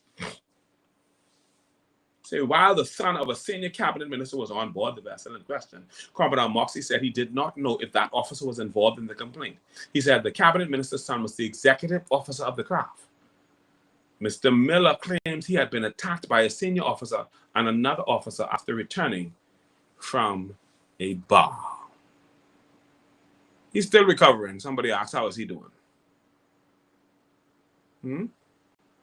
How the hell you leave that man abandoned in Inagua? How you do that? And talking foolishness? You better get your act together. Huh? Meanwhile, another matter that we was reporting on, the matter involving Chief Superintendent Michael Johnson, hit a snag because now they're saying that the voice notes from Michael Johnson, the results were inconclusive. Now, somebody said the voice notes didn't match. That's what this thing say. It says prosecutors claim that the WhatsApp voice recording showed Johnson and Ferguson Fox's identity. Sorry. Prosecutors claim that WhatsApp voice recordings showed Johnson and Ferguson. Fox attorney received bribes from stolen funds to prevent Fox prosecution. The recordings and known voice samples from the accused were analyzed by Soundscape Voice Evidence at Lancaster University. Dr. Kristen Cahushal or Cahubal or whatever the hell that name is. Dr. Kristen couldn't match the samples to the recordings, but confirmed the recordings weren't AI generated. She also found strong evidence that the primary male speaker was consistent across the recordings. Fitzpatrick stated that Cahushal's report undermined the prosecution's case as it weakened a key element of their evidence. And so Chief Superintendent Johnson still gets to flaunt him and the attorney and the other guy, they still get to flaunt while pretending as if they don't know what happened.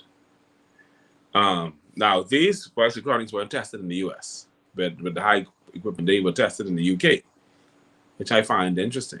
They should have let the FBI deal with this, but they didn't let the FBI deal with it. And remember now, they've been lying to us straight through with this case. They didn't let the FBI deal with it, because if the FBI had dealt with it, I bet you those results would have been conclusive. But it is what it is. God don't sleep and God don't slumber. All right.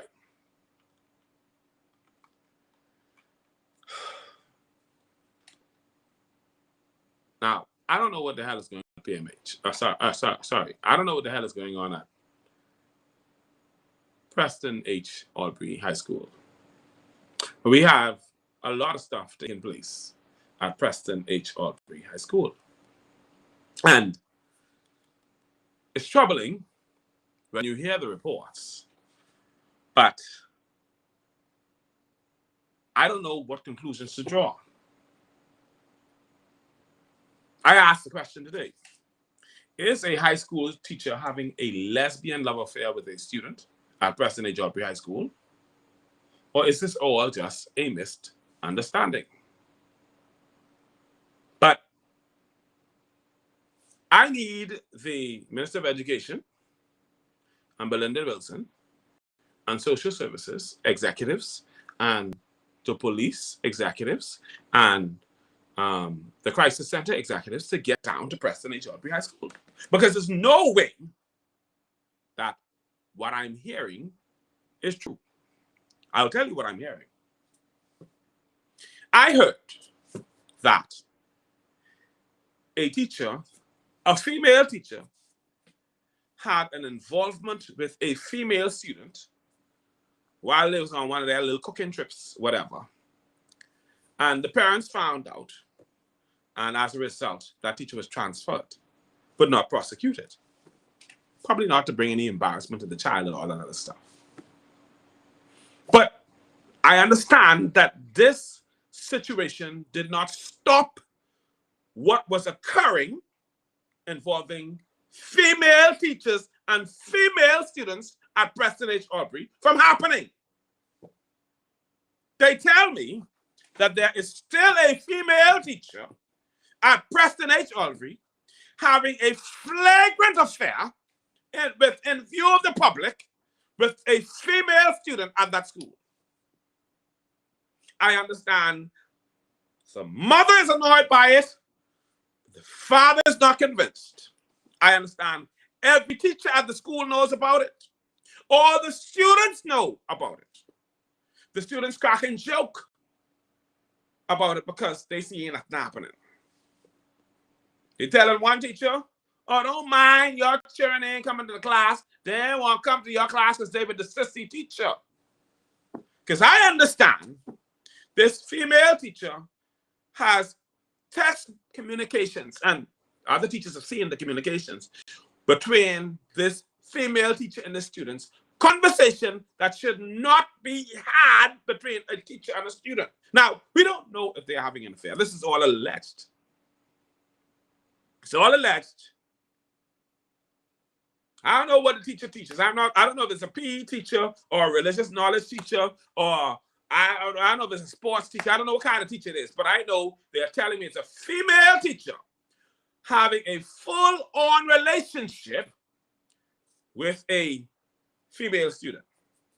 I don't know what kind of relationship it is, but it is enough of a relationship that teachers are concerned, students are concerned. I understand the district superintendent's office is concerned. They know about it, but they have not done anything about it.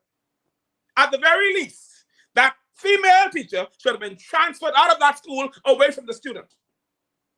And it is so brassy that the teacher is still asking to be allowed to go up and down with the student. What kind of foolishness is that? How in the hell is this happening? And nobody is doing anything about it. Heard from a school student today. He said, oh yeah, man, them female teachers by the school, all of them are sissies. They're juicing the girls in school. Now, mine is only one teacher. But because of that one teacher, all of the other teachers are being put into question.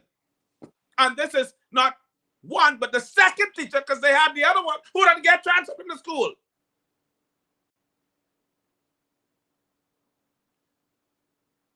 The teachers, and the child is 16. And this gray-ass teacher fooling around with this child, allegedly. And it is, the story is so stinky, the entire South Lutheran community has it. And wondering what the hell is going on. One parent said to me today, Mr. Gibson, everybody knows true, so you could go to the schoolyard anytime and you can see them together. But if y'all, the Ministry of Education has a policy in place where they say, if you hear a rumor, report it. I understand all of the teachers at Preston H. Alvery have reported the matter, except the teacher who involved, because she's still begging to be with the little gal. The first incident, I understand, they transferred that teacher and they told her, under no circumstances are you to be around that student. Now, my only problem is, I understand that teacher's still here. All of them need to go. How in the hell? Now, hold on.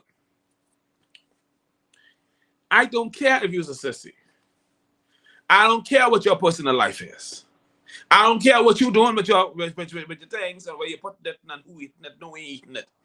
It becomes a concern for me when you are perpetrating your behavior on a child, because you are no longer just a sissy teacher, you are a pedophile, and pedophiles can be male or female. I have a problem with pedophiles and pedophilia, particularly in the schools. I don't need you around my children. That's just the way it is. And everybody's, you know what's sad? There are persons who are afraid to speak up. I said to her mother today, why didn't you tell me this earlier? She said, I didn't want to get in that. I said, sweetie, that could have been your child. She said, my child, he knows to see. I said, sweetie, when your child is in crisis, you don't know what they are.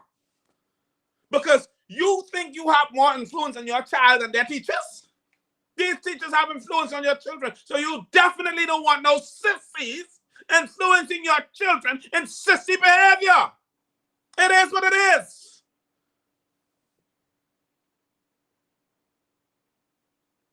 this is annoying to me. This is disturbing to me. It's disturbing to me, you know. Everybody talking about it. The whole community talking about it. I had pressure on me today.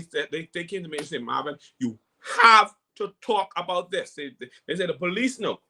They say the district superintendent office know. They say social services know. They say the parents know. So they brought the parents into the school to say, this is what's happening. One parent say, oh, deal with this. The next parent say, I'm too sure. Sir, this girl, this teacher trying to eat your daughter crappy. If she ain't done eat it, sending her money and doing all kind of foolishness. This ain't no game. You're putting your child into demonic circumstances.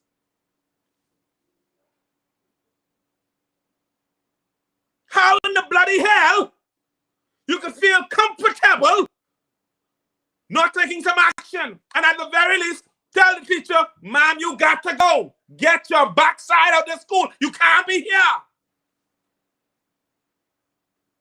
How? In Luke that is so proud. How you all sitting down comfortable letting this happen?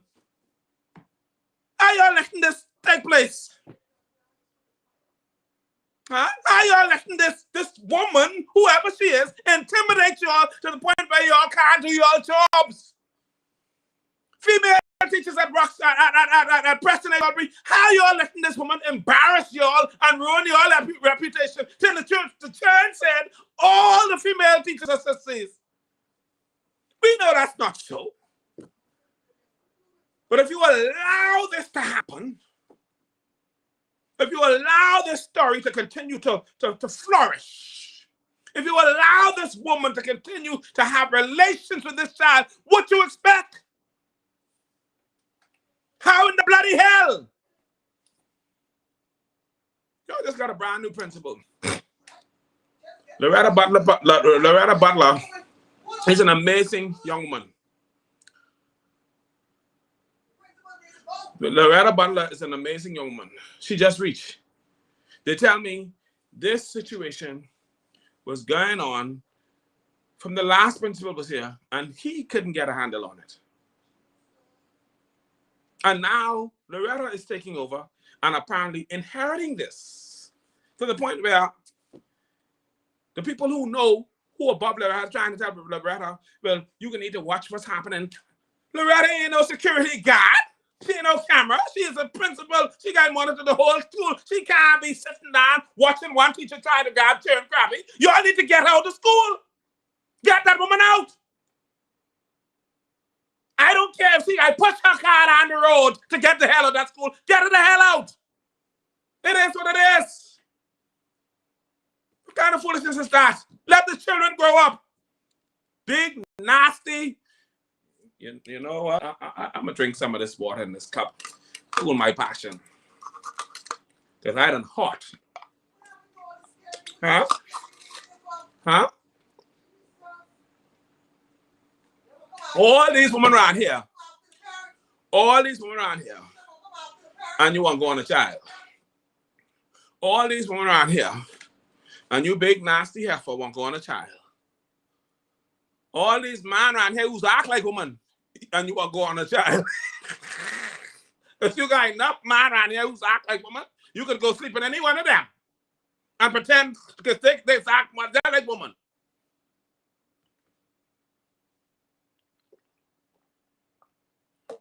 How in the bloody hell? How in the hell? You all got this teach. Lucha, I know what happened. Lucha, you all falling off. You all falling off big time. Falling off. I don't understand it. It's no way that this woman is here feeling your child, touching your child. They said the last one, when she got to the competition cookery, I don't know what the hell that was she went to. She sleep in the room with the woman child by herself.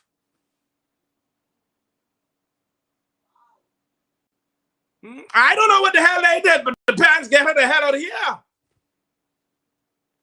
Why are we allowing this to happen? Who is protecting our children from these monsters? If it had been a man, all hell would have broke loose. Because as a woman, you ain't saying nothing. Huh?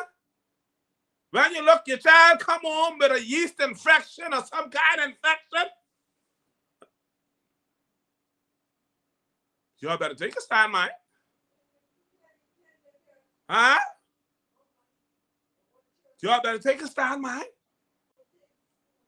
Do not allow this big, nasty, gray ass, no good, disgusting, dirty women to traumatize your children, especially your daughters.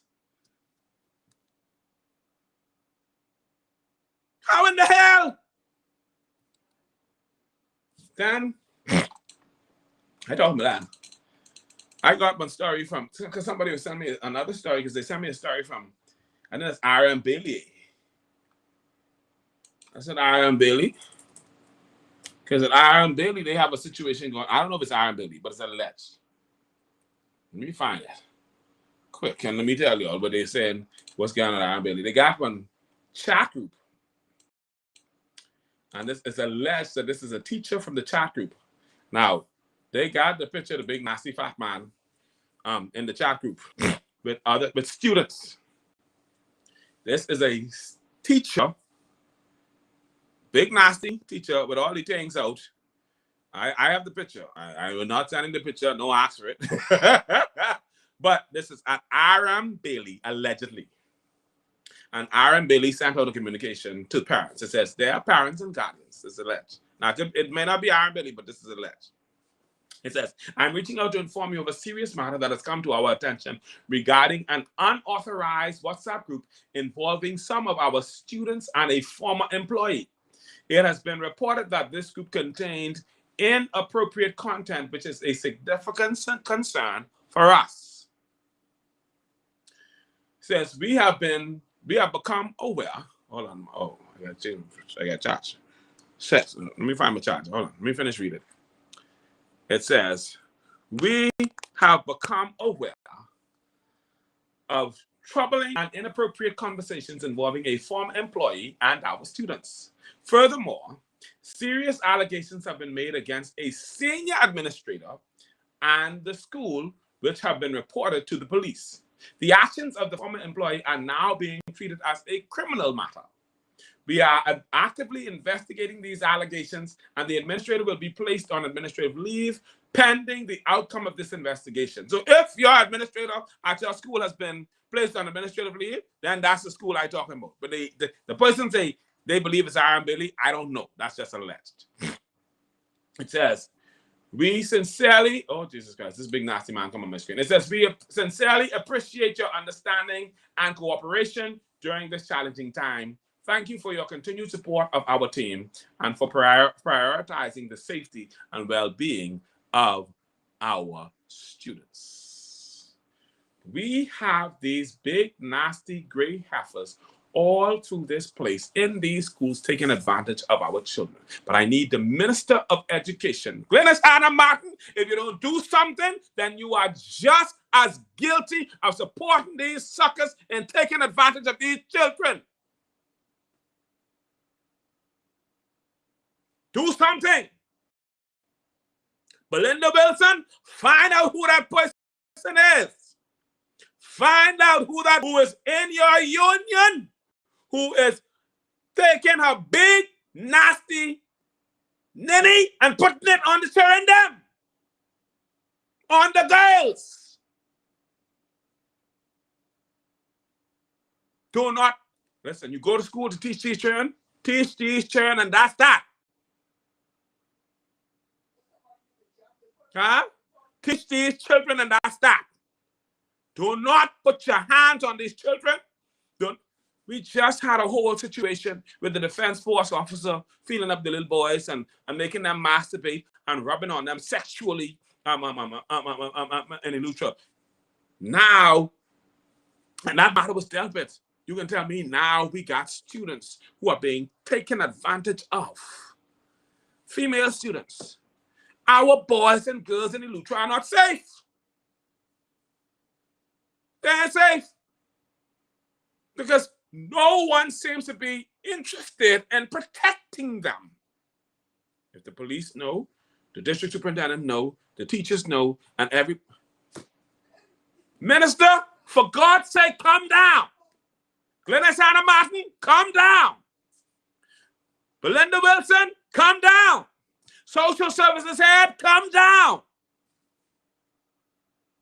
Crisis center, come down, because this is what's happening in Eleuthera. And the parents are in panic mode. The students are panicking. The teachers are afraid because they say all of them have reported it. They say the ministry got a policy say if you see something or hear something, say something. And they say they've said everything they could say and nothing is being done. Nothing. The police say they're busy waiting for evidence and trying to put evidence together. Evidence of what? You wait until you see the woman probably wrap around the girl's head? What you waiting to see? They had another situation. And parents, you got to monitor these children too. Because you had a person who lives in the vicinity of Preston H. Albury School and has a camera on their house. And on the camera, they could see a young girl sucking off a young boy in the schoolyard at Preston H. Albury High School.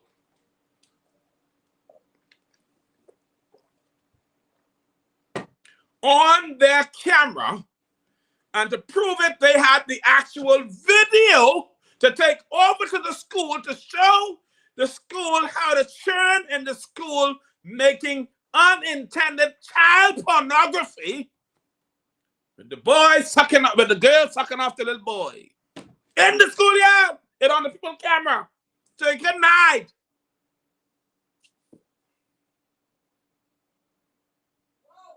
Couldn't hide. That's what's going on at Preston H. Albury. Loretta, your hands full. You better come there to raise Cain and Abel and Seth. You better come there with a commitment that you can put your foot down. You better come there, purpose to address these situations with these, first of all, this disgusting teacher and these nasty students. Put it on tell the principal, tell the district superintendent, sir, I have enough on my hand to deal with. I don't need this teacher to be here. She got to go. I know what you can do with her. You can put her in your office or in your house or wherever the hell you want to put her, but she can't be in my school. Tell them she got to go. It got nothing to do with no investigation. It ain't gonna be no impropriety, and it ain't gonna be no appearance of impropriety. She got to go. Get her the hell out of there. I don't care if you have to push her behind on a bicycle or in a wheelbarrow. Get her the hell out of there. All the children them are being, listen, Eleuthera, if you want a straight child, you better do something. Because the teacher trying to make all the children into sissy. You gotta do something. You guys say something. You guys stand up. You guys take action. But it shouldn't be this. It should not be this. It should not be this. And I have another story about Preston Albino. I have another story.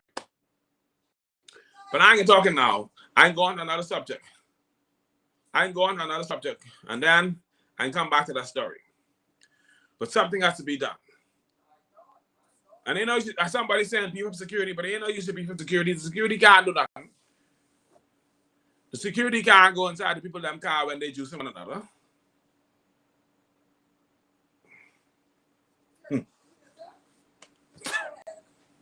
Anyhow. Let me move on to the next subject, and then we can come back to Preston Aubrey, because I got to come back to Preston Aubrey. I got another matter to deal with them.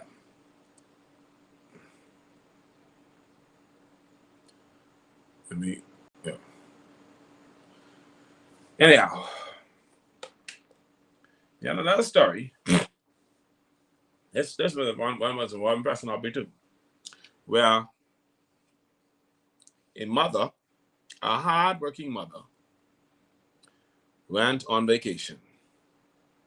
And when she went on vacation out of Eleuthera, she left her car at the airport. Her son decided to be arrogant and brassy, and he went to the airport and removed his mother's car from the airport. And when he then moved his mother's car from the airport, he picked up three young men, with him. Now, he then got 3 men in the car. So it's him and 3 other men in the car. And then they went and they saw 2 other young men. And they say, y'all come join us. And the boys say, where we going? They say, we going looking for girls. Now, hold on now. If the car got 4 men in it, and you add 2 more, where the hell you can put the girls? In the trunk? Because that makes sense. Why the hell you riding in a car, head up with 4 men, talking about you guys looking for girls, and adding 2 more men to the car? I don't even understand the 2 young men who decided to join them in the car. Because if you see 4 men in the car and you still go in the car, you must be like, man, because what the hell you got in the car for? Where you can put the girls, on the roof or in the trunk? Huh? Make that make sense. Now, after these 6 fellas who supposedly looking for girls got in the car, then they drove up to Preston H. Aubrey High School, where the school bus was taking the students from Topham Bay.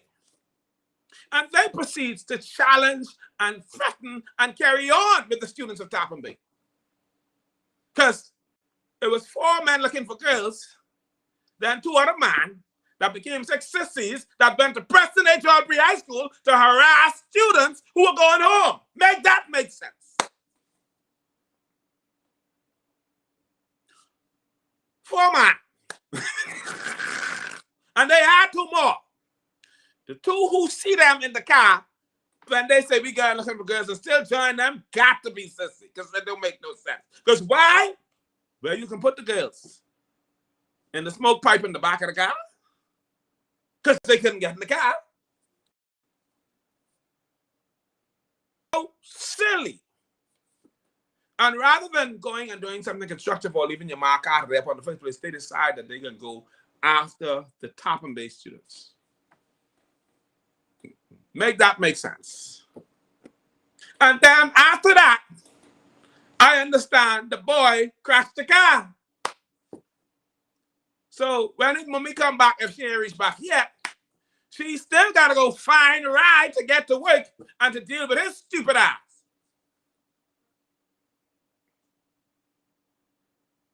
Make that make sense. Because how? In God's name. That's what your best sense tell you to do. How in God's name? You go to school to learn, and this is what you learning. To be dumb and stupid and do stupid things and ride around with mine.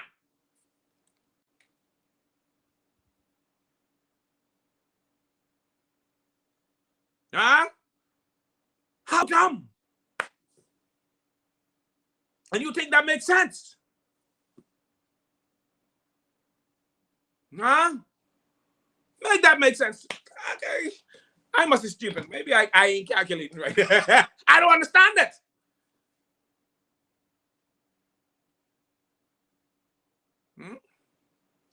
I wish my wife or myself park one car somewhere and Jahez go move it. Listen, I'll beat the dust off Jahez. Huh? I will beat the dust off Jahez. You hear me? Where you going? What kind of dumbness? I wish 4 fellas come riding around in one car and Jahez jump in the car with them. I will beat the dust off Jahez. Where you all going? Huh? Mother. And so now I understand. Because of this stupid move that they did, pulling a knife and threatening and doing all kind of foolishness, all of them are before the courts. All of them, even those who did not know that the move was to go by Preston H. Aubrey and threaten the Tappan Bay children. Huh? These dummies are now all before the courts. Thank God, court until next year. So you all can start strategizing on your defense, what you can say, how you can put it together. Because that's the height of dumbness. Anyway, let's move on. I got one more Preston H. Aubrey story, and that's going to be after the story. Because like I said, everybody's before the courts. I before the court too, you know. I got court case too. So I don't think I better. I just got court case. Zach said, you better stop before you get jacked. Zach, come. Bring it on. Bring it on. I know you're talking to. You might be talking to one of them, but I damn sure you ain't talking to me. Anyhow, let's move on. So, all court cases in Eleuthera and Roxanne have been postponed. I was scheduled to go to court I went to court on the 27th. Yeah, they postponed all of the court cases, criminal and civil, all have been postponed to January 19th. And they've done this because right now the judiciary is trying to find a magistrate to be assigned to Eleuthera. And so they're working on that arduously, and I'm sure that they're going to get it done and get Eleuthera back on the ball as it relates to the court matters. We did have a good year, in my mind, in terms of courts, because a lot of matters were dispensed with between Samuel McKinney and Darren Cyril Davis. Between those two, they dispensed with a lot of matters. And so, be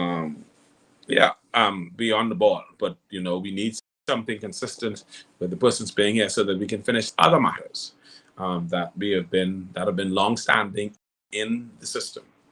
All right. And so we can only hope and pray that something will be done and that court will be held on January 19th. I will continue to watch it and follow up. And if I find out anything else in relation to the court matters or in relation to when court is being held, I will update on TMI in the group as well as on a live broadcast. All right. That's what I will do. All right. Anyhow, let's move on. Now, somebody sent this to me. Back to PH. And then I got some other stuff I need to talk about. But somebody sent this to me. They said, send this to Mr. Gibson for me, please. Good night, Mr. Gibson. I'm reaching out because the ongoing Graincastle versus T-Bay situation has gone too far. What started as community rivalry has now escalated into gang violence, and most of the fights are happening in our schools. Our new generation is taking this way too seriously, and it's putting students at risk. This has been going on since early 2000s, and it's time we put an end to it. We can't allow young people to continue caught up in this cycle of fighting and retaliation. It's dangerous and divisive. We need to come together, involve the schools, and take real steps to stop the violence once and for all. It says, this individual asked me to pass the message on that they want to be a part. I have no clue, but they ask that you talk on this situation as much as you can. It is out of hand. This has been going on for years, and it seems it's gotten worse since the new generation now carrying on with this same foolishness. I am actually in court because of the Graincastle, one of the Graincastle incidents involving Graincastle and Tappan Bay. and I did speak to the matter, and I will continue to speak to it, that these not be an issue between Greencastle and Tarpon Bay. They are one, but they have their issues. And from time to time, you will have issues. But you can't let it get so bad that you don't know how to get yourself together or you can't get past it. You have to be mature. And so I believe it's going to take the adults as well as the children coming together to try to resolve the issues, see what the problems are, and find some solution to the problems. And it's going to require community leaders taking a stand.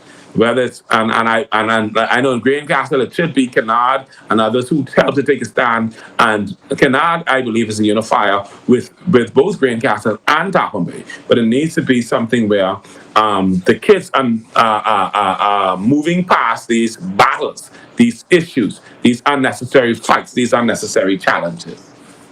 It needs to work out. It needs to be dealt with. In Preston H. Aubrey, they have another situation going on because Preston H. Aubrey has its own drug cartel. And when I say drug cartel, I mean drug cartel. You have students at Preston H. Aubrey who are selling drugs. You have students who are buying the drugs and smoking the drugs or consuming the drugs by any means necessary. You've had different types of drugs. You've had students who brought synthetic drugs, meaning whether it's the candy drugs or whatever, and you have students who've been buying the backwood and the vape and the weed and all that other stuff. You have students who are selling these stuff at school, at Preston H. Aubrey High School. And it is a crisis. You have one particular student who is literally 2 strikes in, and if he gets a 3rd strike, he's gonna do some hard time with the law. But that situation is out of hand, and it has gotten worse, and some stuff is not being told to the magistrate because they have a situation going on right now. They just had a really bad, bloody battle last week, I believe it was, and it involved a male student selling drugs to some students, and the drugs he sold them wasn't good. He sold them some bad drugs. They didn't like the drugs. They thought it was cheap drugs. And so what they did was they called the young man to pretend as if they wanted to buy more drugs from him. And when he arrived, they attacked him and beat him for selling them bad drugs. Wow. This is what students at Preston H. Aubrey did. As a matter of fact, some of them are related who were involved in this incident. Some of them went to the home of one of the persons who was protecting the students who were beaten up, and they attacked the home by throwing rocks at the woman's home and damaging her home and damaging her car. This was students at Preston H. Aubrey did. All over drugs, weed, cheap bongi weed, marijuana. They go to school and they having a smoking good time and the crap, and that's why they're so dumb and stupid. 4 of them could sit, 6 of them could get the same car, going looking for one, and ain't no space to put the woman in the damn car. If you smoking grass and smoking all your damn sense out, you can't make no sensible decisions. You'll be doing stupid things like that. That's what they're doing. Selling drugs. Beating one another for drugs. Beating one another because the drugs bad. Damaged the boys. Broke the boy nose. Had him all bloody up. Had the boy fearful that he can't go home. Running home to get cutlass. To say they're attacking. One child got to walk with the next child, protecting him with a cutlass, and another child runs home to get his cutlass. This is what is happening with the students at Preston H. Aubrey High School. Sergeant Pratt is a school officer. I don't know what he's doing. I don't know. I don't know what Sergeant Pratt is doing, but yeah. And then the band ain't functioning no more, Sergeant Pratt. Sergeant Pratt, what happened to the band? Sergeant Pratt has a lot of struggle on his hand. Yeah. But can I get the band to come together? Hmm? Sergeant Pratt is going through a lot. Some say he lazy. Some say he like too much woman. Some say he on run. But I don't know what the hell is happening, but Preston H. Albury is falling apart. Falling apart. The young men have gone to hell. And when it was the band, at least you had something positive to report. Now you have nothing to report. Somebody say, Marvin, you soon get sued. I get sued right now. Go to hell. I don't know why you here. You could go get sued. Go sue your mom. I say get sued. I know. You ain't used to suing. Stupid. Be on something and you ain't in the room. You won't be talking something dumb and stupid. I say getting sued. Now go to hell. Like I was saying, where is Sergeant Pratt? Where the hell is he? And what is happening at Preston H. Albury High School? What is happening? Because it's a mess at that institution. The boys ain't doing. Yeah, I got band today. I bring the drums on the school ground. I brought the drums there. So I know they had band today. Thank God for that. I brought the drums there. They traveled in my Jeep to the school today. So I know. Thank God for that. More has to happen. I feel if these children are more occupied, then they'll be less inclined to do some of the stupid things that they're doing. And if that is the case, where some of these children don't know how to behave, then they need not be on the school campus. And if they have found the drugs, they need to take a hardline approach to dealing with that. If the child has drugs, get them off the campus, period. Keep them off the campus. Keep them off. Put them in an institution. Send them to boys or girls industrial. Simpson Penn for boys. And I forget what the girl on there. Willamette Pratt for girls. Send it to them. Send them away. But these children are doing too much. And them children who selling drugs and doing foolishness and smoking drugs and doing foolishness and selling good weed or bad weed or bongi weed, they're only making the place into a mess and a war zone and a place of crisis. The Minister of Education needs to come down and put her foot down. The district superintendent needs to put his foot down. We need not have the failures that we are having at these institutions, especially at Preston H. Albury, which is supposed to be a premier institution. I believe Preston H. Albury rolling around in his grave to know what his name is being attached to with all this hot mess. It's a disaster. The school got its own drug cartel. The school got several gangs. The school got its own little lesbian ring going on. The school got its own little OnlyFans being established.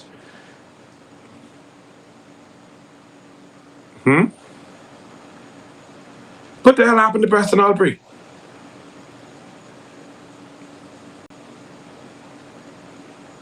Yeah.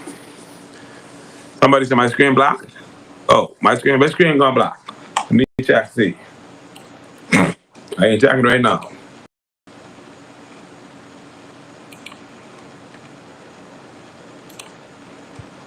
No, they ain't saying it's black. I'm seeing me on the screen here. Oh yeah, it's gone black for sure.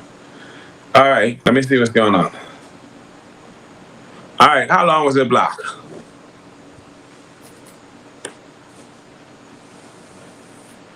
Oh wow. Think I have to sign out?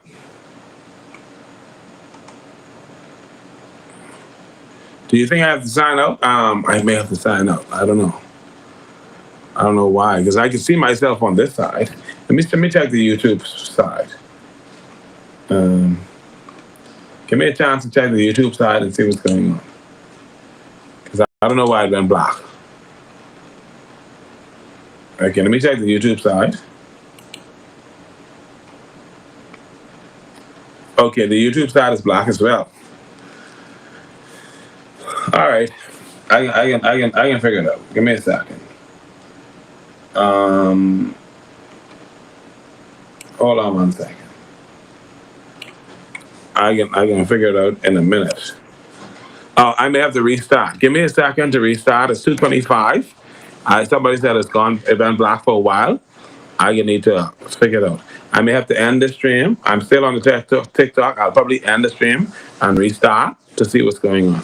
So if I end the stream, I'll restart right after. I'll just restart it right back up because still got a couple of things I need to talk about. All right. Give me a second. Let me see. 1 second. Let me see. Okay. Hold on 1 second. Don't.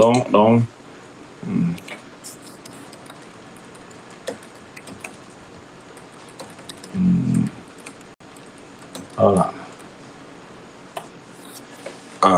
Okay. No, Marvin. Okay. You need to.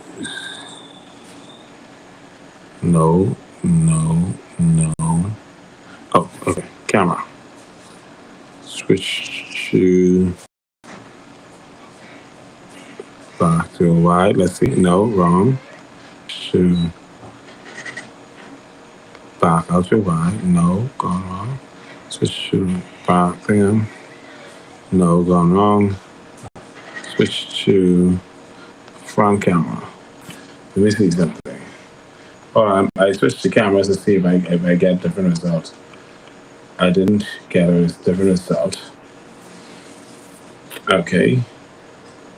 1 second. Let me see. Okay. I see I'm back on YouTube. Am I back on Facebook? Is that? Let me know. Am I back on Facebook? I'm back on YouTube. Am I back on Facebook?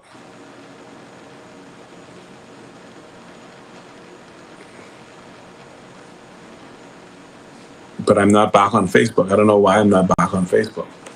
So I'm back up on Facebook. I'm back up on YouTube, but I'm not back up on Facebook. I don't understand why. Okay, I'm back on Facebook, right? Let me know. Y'all can see me? Andrew, you can see me? I see you. You still ain't see me yet? No. I'm looking at it. I'm looking at it here. I'm seeing me on Facebook here. All right, and okay, so all right, so you still ain't see me? All right. Oh, and while I'm talking, I didn't even realize I had a gang of YouTube comments. All right. Iwanka said the band is up and running.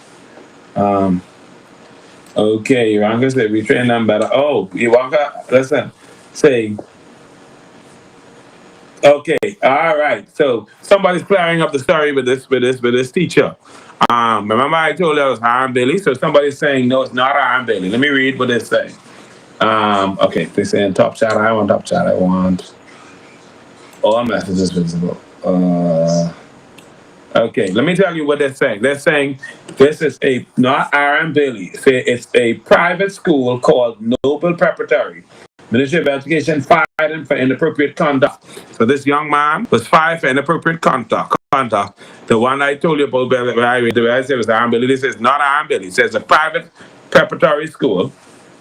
Ministry of Education fired the young man for inappropriate conduct. And then this person is saying the young boys are different today. Okay, say parents need to take accountability. The person is also letting me that the band is up and running. As if parents train their kids better than they wouldn't be these issues. Parents need to put their feet to the ground Ah, yes, we are tired. All right, now. Okay, so all right, Delona is saying, yeah, I see you. I don't know why I went black. Somebody said, Cheap as I go, comment on YouTube. No, you can comment right here. No, I can see. I can see your comments. I haven't give my cousin Brianna Curry a birthday shout out, please. She enjoys watching you live. All right, Brianna Curry, where you is? Y'all know well listen, I think I can sing. But we can sing happy birthday to Brianna Curry and then we can move right on. Says Brianna, happy birthday to Brianna Curry. Brianna, it's your birthday, so we can sing happy birthday to you. Happy birthday to you. Happy birthday to you. Happy birthday, dear Brianna. Happy birthday to you. Brianna, we hope you enjoy your birthday, all right? All right, enjoy your birthday. It is what it is. All right, now let's move on. I got a couple more subjects I need to talk about. All them children who's supposed to go to bed, now go to bed. Y'all finished? I think y'all finished. Let me see what else. All right, there we are. Okay. Lauren Sanders went missing. Lauren Sanders went missing. And when Lauren Sanders went missing, the family went into a panic. The country went into a panic. It was a serious case that warranted lots of police involvement, lots of concern because this young lady had gone missing. Lauren Sanders was well loved by her family, and she had a very good support base that really stood behind her and fought to resolve the issue with her case. Unfortunately, Ms. Sanders, who was pregnant, was found unalived. And it is alleged by law enforcement that one Reuben Cartwright Jr.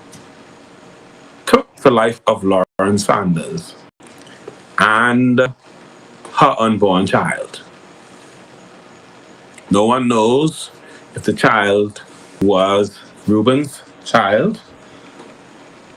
That cannot be verified at this time. It can be, but it has not been verified. Let me put it this way. But they do know that the child who was 7 months, would not have survived once the mother had passed. That was a difficult story for the country. Persons were troubled by it, by the entire story.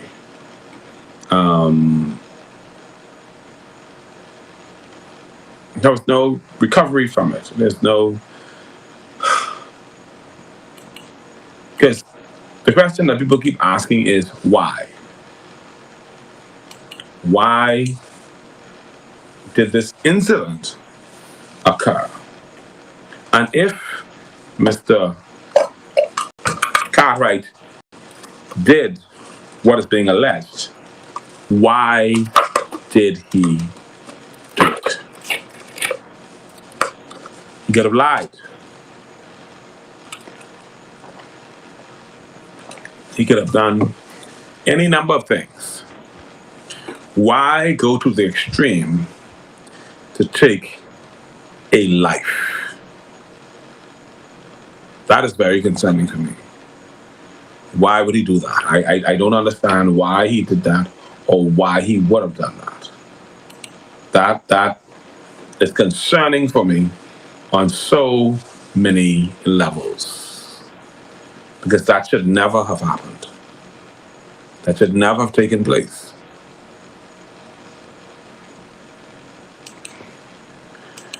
Let's read what the story says. with regard to his arraignment. It says, prosecutors, and this is a story in The Guardian written by Artesia Davis. It says, prosecutors, well, a 31-year-old man has been formally charged with the murder of his pregnant mistress. Prosecutors allege that Reuben Cartwright Jr. killed Laura Sanders on October 19th and left her body in bushes off Munnings Road. Cartwright didn't have to enter a plea to the charge when he made his first court appearance before Chief Magistrate Roberta Reckley. Bail was denied, and Cartwright was advised of his right to seek bail in the Supreme Court. The matter has been adjourned to January 22nd, 2026 for the presentation of a voluntary bill of indictment. Cartwright is represented by the firms of Cargill and Co.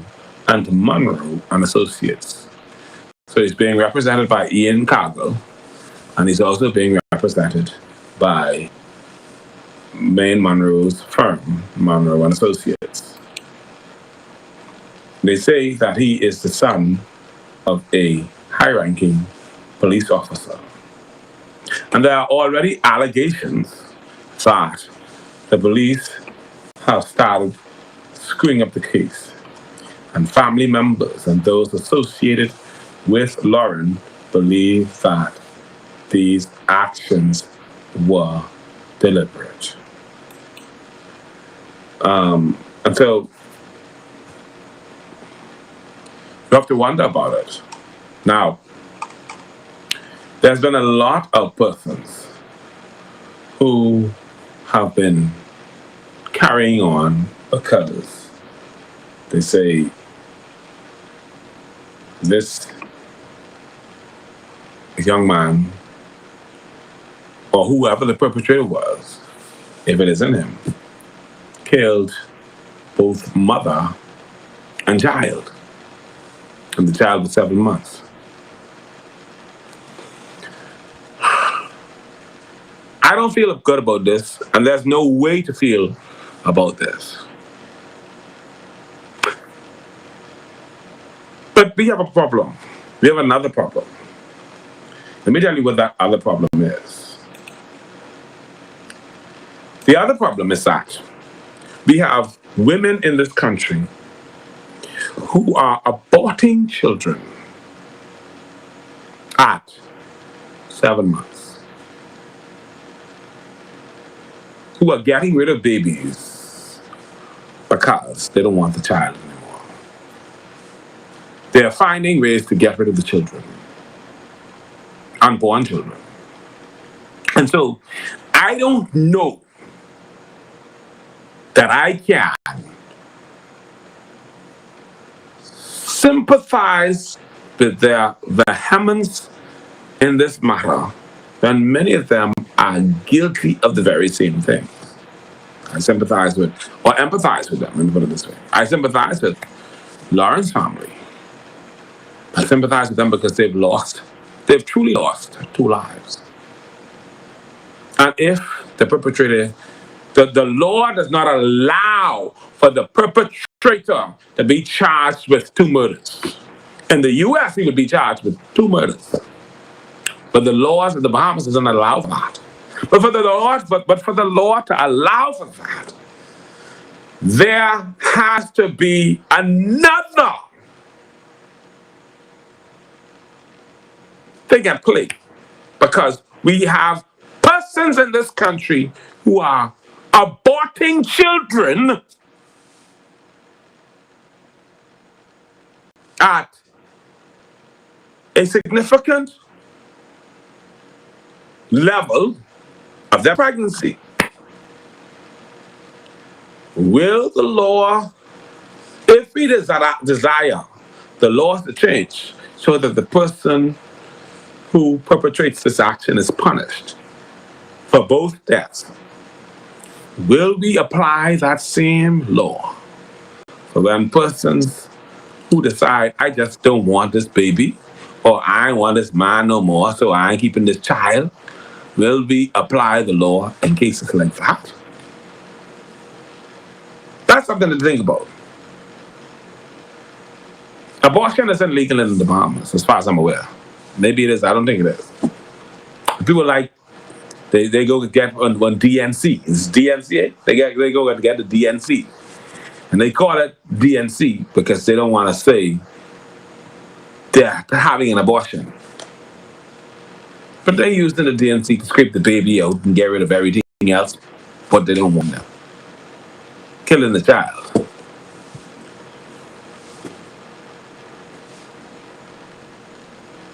We need to decide. Good night.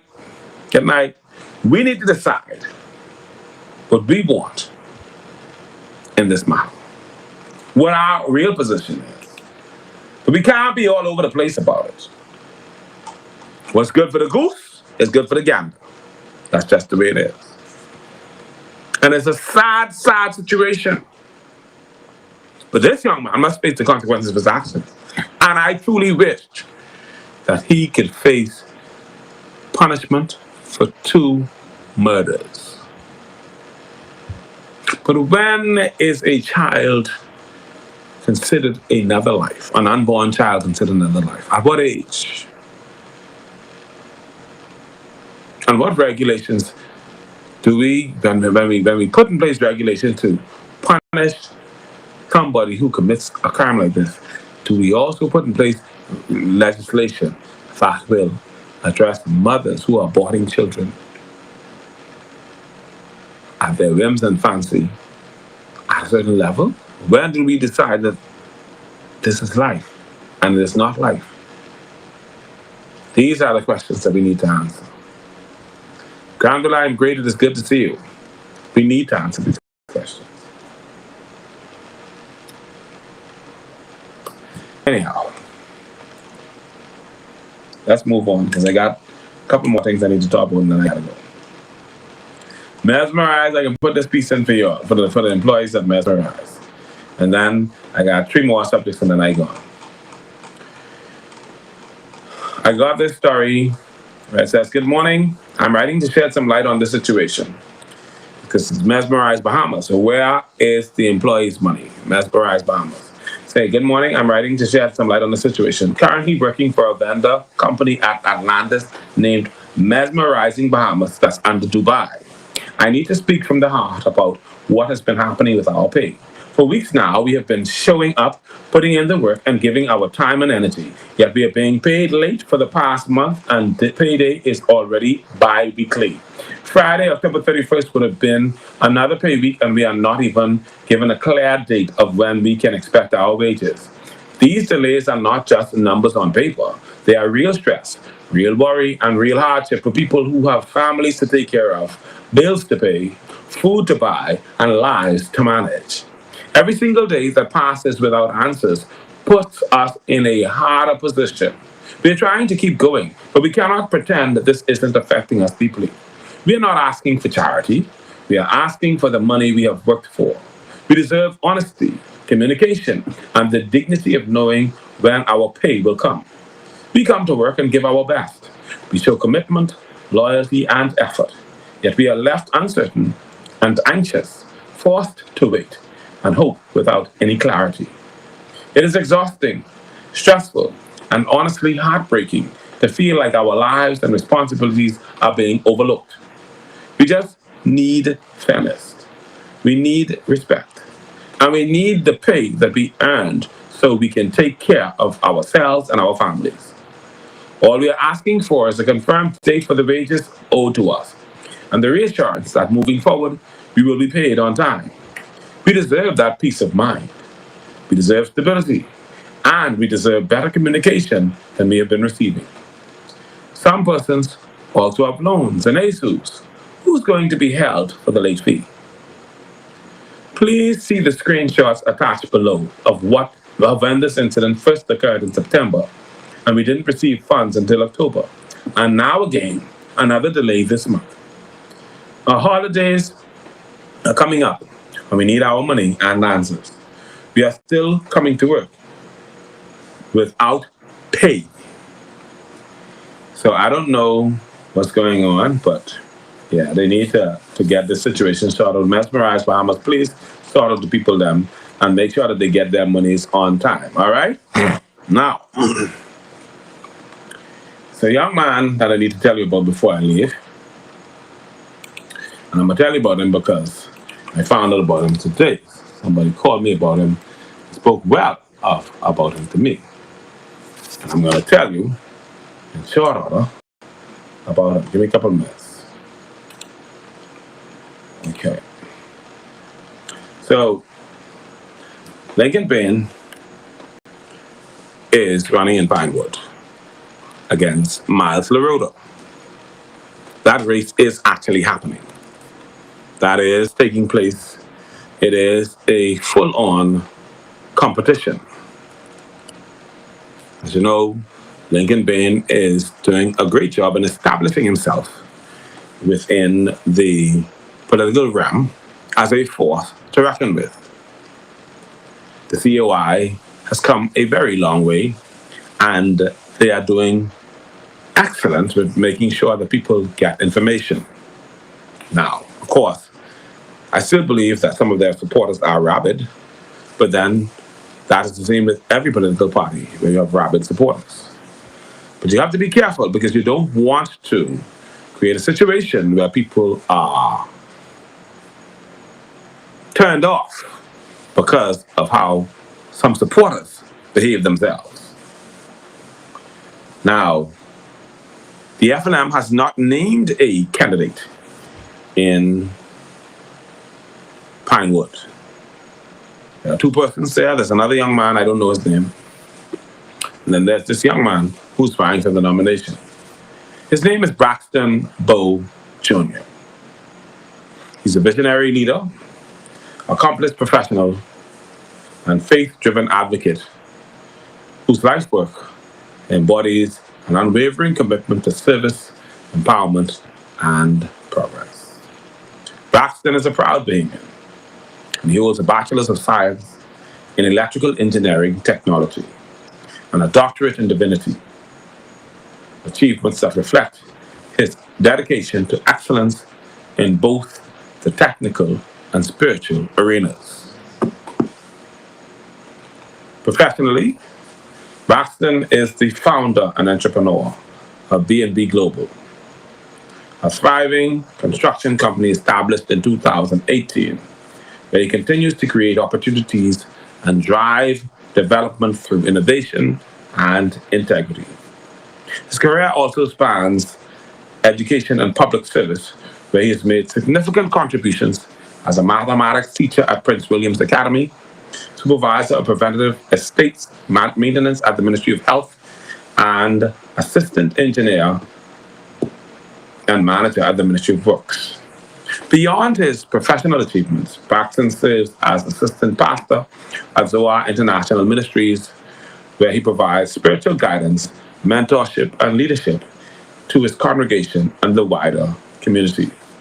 His dual commitment to faith and service continues to shape his approach to leadership, one rooted in compassion, accountability, and purpose.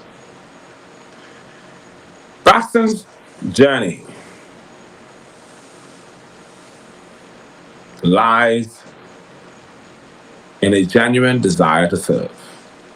And right now, he's seeking to serve the people of Pinewood. In the process, he's trying to get the nomination from the Free National Movement to be their standard bearer in the upcoming general election.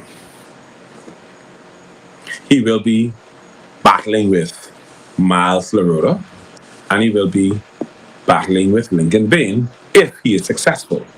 And also, if he's successful, he'll be the youngest of the three to be running in Pinewood, Nassau. And so he believes he has what it takes. And somebody else called me to try to convince me to believe that this young man could be a giant slayer. Now, Lincoln Bain has a lot of work to do because he has to run an entire party and he also has to win Pinewood. And I believe that Lincoln's challenges are becoming greater, but Lincoln is prepared to fight regardless. Braxton, if he is as serious as he has been conveyed to me, is going to be a force to reckon with. Now, he has decided not to simply run for the Free National Movement, but to run for Pinewood. So his focus isn't on the political party that he's running for, but rather on the people that he will represent. And he's very convincing. I listened to him today, and I heard a man sincere about what he wants to do. He's going up against powerhouses. Lincoln Bain is a powerhouse. He's going up against Miles LaRota. Now, I don't have the same regard for Miles LaRota that I have for Lincoln Bain, because I think Miles LaRota rode the wave to office. But, of course, that's just my personal opinion. It's going to be interesting to see how it plays out. You understand? But Braxton is not backing down. He's serious, he's committed, he's focused, he's determined, and he intends to fight this one to the very end. It ain't over until the fat lady sings. Braxton is bringing all that he can to this race. He knows Pinewood at the back of his hands. He knows the people there. He knows what is affecting them. He literally got a degree in engineering to address issues that concern them, like the flooding in Pinewood. So it doesn't just talk for him. It's a matter of action. It's a matter of life. He's trying to resolve the issues of his community by building his career around that. And that's powerful. So it's going to be interesting to see how Braxton structures his campaign to take on not just the PLP in Miles LaRota, but to take on COI in in Lincoln Bain, if he's successful enough to get the nomination from the Free National Movement. It is all a wait and see. But I look forward to this competition because people are going to be watching this. They're going to watch Pinewood because Lincoln Bain has been very loud and very public in what he says. But Braxton is trying to say to Lincoln, if I get this nomination from the Free National Movement, I'm coming for you. That's going to be interesting to see. And I'll be watching that. Now, of course, Lincoln has his own challenges. The other day, somebody posted a story declaring that Hiram Lewis, the COI member of Parliament, had resigned from the COI after just resigning from the Free National Movement to join the COI. That was a rumor spread all over the place, and it went like wildfire. What was unfortunate was, yesterday while I was leaving work, I tuned into, because after we got off of work, I tuned into Lincoln Bain show, and there he was rebuking people for asking questions about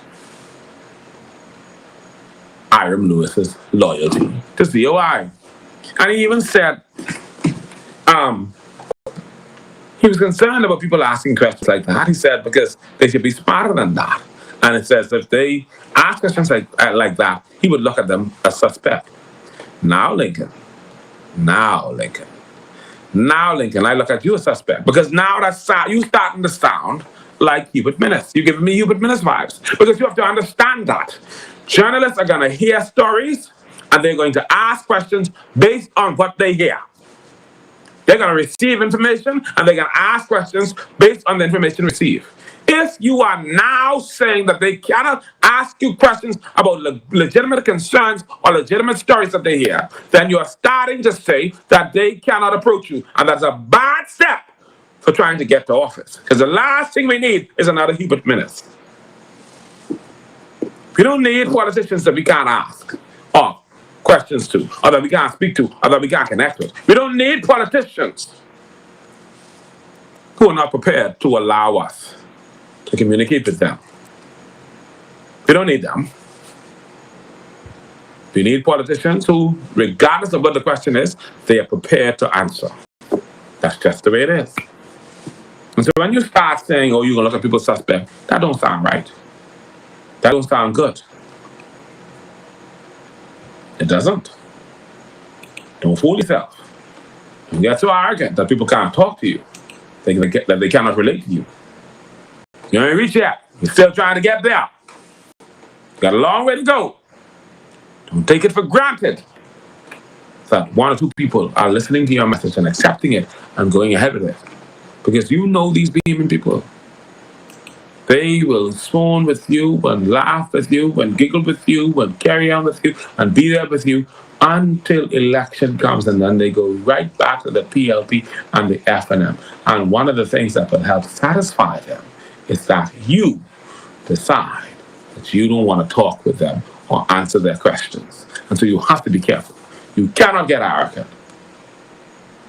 The moment you get arrogant, you lose. You even can get in the door. Take that from me. And I'm not saying that to try to hurt your campaign.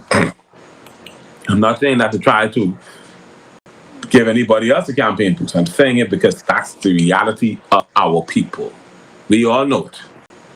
You cannot be arrogant. You cannot act foolish. You have to remain humble. And if people ask you a question, answer the question. We always have to have this conversation. The other day, after Charlotte Green had the screw up with the female's question, she said, oh, you don't have to answer. No, you have to answer. You have to answer. And you just come back. It's because at the end of the day, you're a human being. You're subject to faults and failures like anybody else. You understand? You ain't perfect. You're there to do your best. I know regardless of what the situation is, you still answer. But don't get arrogant. Don't be stupid. Don't be foolish. Don't believe for a single minute that you have arrived. You have not. Take your time. Cruise in there. And when you get to office, still answer the people. The last thing we need is people who refuse to answer. That's why we're trying to get rid of these assets now. Because they've gotten so high and so arrogant, they feel they don't need to answer the people that they serve. That's a problem. That's a very serious problem. It is what it is. I had to address that. Now, I saw him tonight. He was on ZNS. And while he was on ZNS, he was talking and saying that he's still with the COI. I listened to some of it, but I was not convinced. I will not lie to you or pretend. I was not convinced. His portrayal did not convince me that he's still fully committed to the COI's agenda. As a matter of fact, I didn't get that from the time he joined the COI, that he was being genuine. And there was no big sound off from the FNM, and he abandoned them because it's like they didn't really care because the guy ain't doing nothing. They're not impressed with him. He said he didn't get any offers from any other parties, but all of them appear to have the same opinion of him. That he's not someone worth wasting their time on. And so he needs to show up his reputation. He needs to get himself together. He needs to build a reputation that causes people to want to feel inspired by him. After all, He's representing COI and holding things down until the rest of the party gets to office. Now, you know, when politicians, particularly Bahamian politicians, they all like power. And Iram, too, may like power. And I say, I don't think he disliked it, because I believe he joined the COI to get a little bit of power. Maybe not much, but a little bit of power. And here it is. He has to play second fiddle to Lincoln Bain, who's the leader of the party, but not elected, while he is. He may be one of those who feels he should be in charge of the party because he is the elected member of parliament. He may feel he should not have to listen to Lincoln Bain because Lincoln Bain is not an elected member of parliament, has never been an elected member of parliament. I think Iron was probably on a second streak, whatever. So I think I could be wrong. So, and playing second fiddle to Lincoln Bain is beneath him. Don't mind some of these people smiling in your face. You know? They will smile in your face and stabbing you in your back. When Iram first joined the party, he and Lincoln were supposed to do an interview together. They did not. They were on the House of Assembly steps together, which was fine, because that's his place. But he and Lincoln never did an interview together that I'm aware of. Maybe they did, but not. I don't but they get on Lincoln show, they do that thing. They have not. And if they have, and I'm not aware of it, then please forgive me for being wrong. And then tonight, he was on ZNS by himself, speaking for COI, not with his leader. That doesn't look good. And maybe I'm wrong for overthinking it. I could be very wrong. But something isn't meshing. Something one-on-one ain't to it.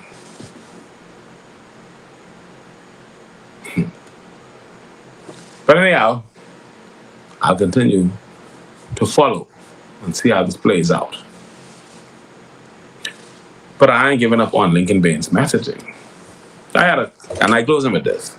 I had a conversation with somebody, and we were talking about the $100,000. And they talked about how if you give that $100,000 to these people, they'll blow that out and a luck before you can say, what's that? You understand what I'm saying to you? And so, but I still believe, and I never really listened to Lincoln Bain's message about the $100,000 to hear exactly what was said. But I personally do not believe in just giving or just handing over $100,000. I think that there should be incentive to getting the $100,000. I think that there should be a structured system to ensure that persons who get the $100,000 are not just getting entitlement, but they're getting something that is working for them, and you can see where it's working. It's paying particular expenses. It's addressing particular matters. I feel like, and so I don't have a problem with Lincoln talking about giving payments $100,000, as long as it's done on a structure that where they are awarded it to do certain things with, and it meets those needs. Because you don't want a system where you just hand people $100,000 and they just do anything with the money. No, Shanique, it ain't about even giving people, it ain't about telling people what to do with their money, because you're not telling them what to do with their money. You're not going to tell them what to do with their money. You're letting them tell you how to deal with their money. Meaning that, because let's face facts, the government of the Bahamas today is controlling the money. It's your money, but they control it. And they're doing whatever they feel like doing. And you can't say anything to them about how they spend your money. Here, at least you get to have a say with how your money is spent.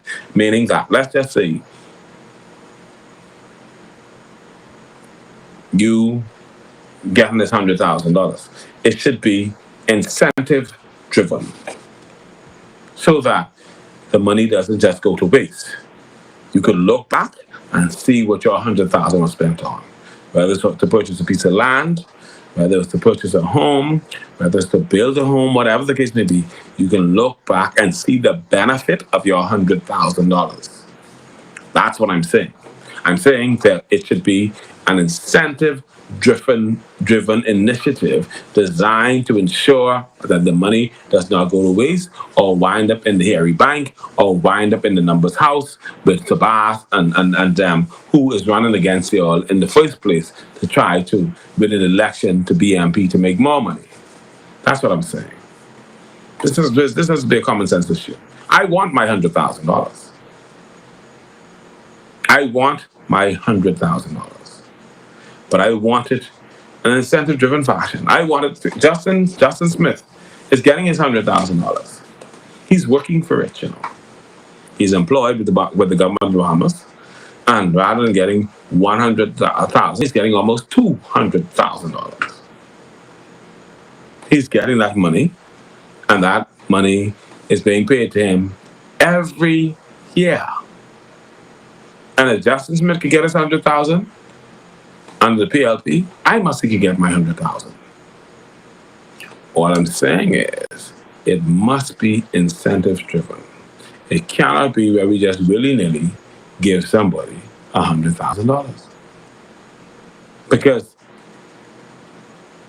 you have a lot of people, you will give them this money, and it made no sense. It makes their life worse before it makes it better. It screws up the economy. It creates unintended consequences. You don't want that. You want a system that is properly managed, where the people benefit from whatever funds are provided to them, from whatever resources are given to them. It's not about telling them how to spend their money. It's about making sure that you're accountable with respect to whatever is handed to you. Simple as that. You might want to go on vacation. You might take your whole $100,000 and go on vacation with it. You can't stop that. I don't think you should stop it, but I think that you shouldn't use the $100,000 on vacation. The $100,000 should be used to cover expenses, and you use your other money to go on vacation. So, you have $100,000 that you can access. Your light shouldn't be turned off. You have $100,000 that you can access. There should be grocery in your cupboards. You have $100,000 that you can access. You shouldn't have an issue with medical concerns because you can pay the bill. Huh? There's $100,000. There's no little bit of money. And maybe it is a little bit, depending, but you can get it. You can get it on the PLP or the FNM or COI. But the PLP and the FNM don't want to give that to you. They never intended to give that to you. COI has committed to give it to you.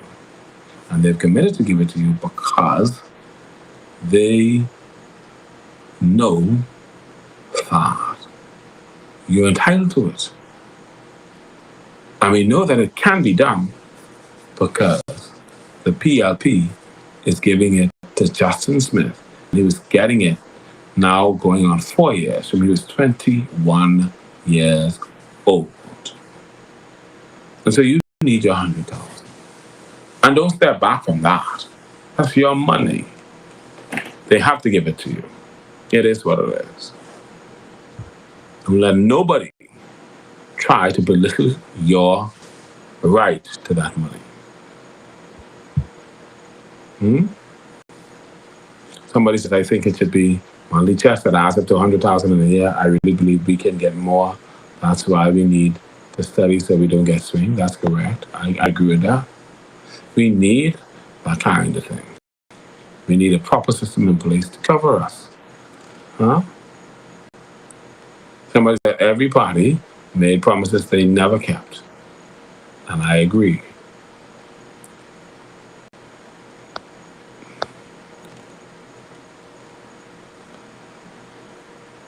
So everybody made promises they never kept. Let me look at it. Let me look at it on the screen. Ah, there you go. They say everybody made promises they never kept. And I agree with you on the 100,000. I think it should be there in the case a family has a serious illness. It can be made out to them, but not hand in the bank. The bank won't like that because I'm going straight to pay off my mortgage. Yeah, but it should help you pay off your mortgage if that's what you need to do. You understand what I'm saying? Because we have sufficient resources to cover medical expenses as well. That's why national insurance is there.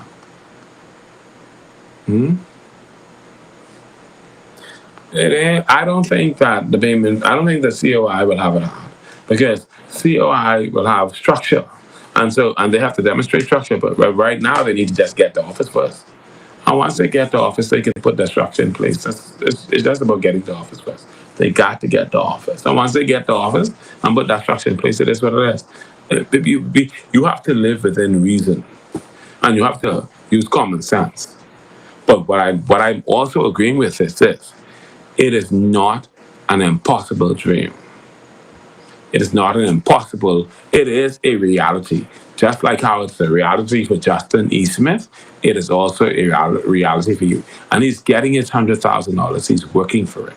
And I don't have a problem working for my 100,000. I don't have a problem working for my 100,000. Pay me my money. That's owed to me. I don't have a problem working for the money, even though it's owed to me. But I want my 100,000, and I want it within a year, not 5 years, 6 years. Just like how Justin can get 200,000 in 1 year, I want my 100,000 in a year. That's just the way it is. Anyhow, ladies and gentlemen, it is now 12:21. I appreciate all of you. Shanigam, thank you so much, and all of you who came on. Listen, I do apologize for the screen blacking out. I didn't even know the blackout, but I thank you guys for being on here with me. I still have about 100 of you still on here, and I thank God for you guys. May you guys have a wonderful, awesome, and blessed night. Because guess what? I got work in the morning, 3 o'clock, and so I get in my bed. Yes, Antoinette, it's my money, and I need it now. Anyhow, listen, ladies and gentlemen, thank you all so much. God bless you all. You all have a wonderful, awesome, and blessed night. Good night, everybody. God bless. The camera even again off. I tried to turn the camera off. I just see the camera say, man, got nowhere. Okay. That's true.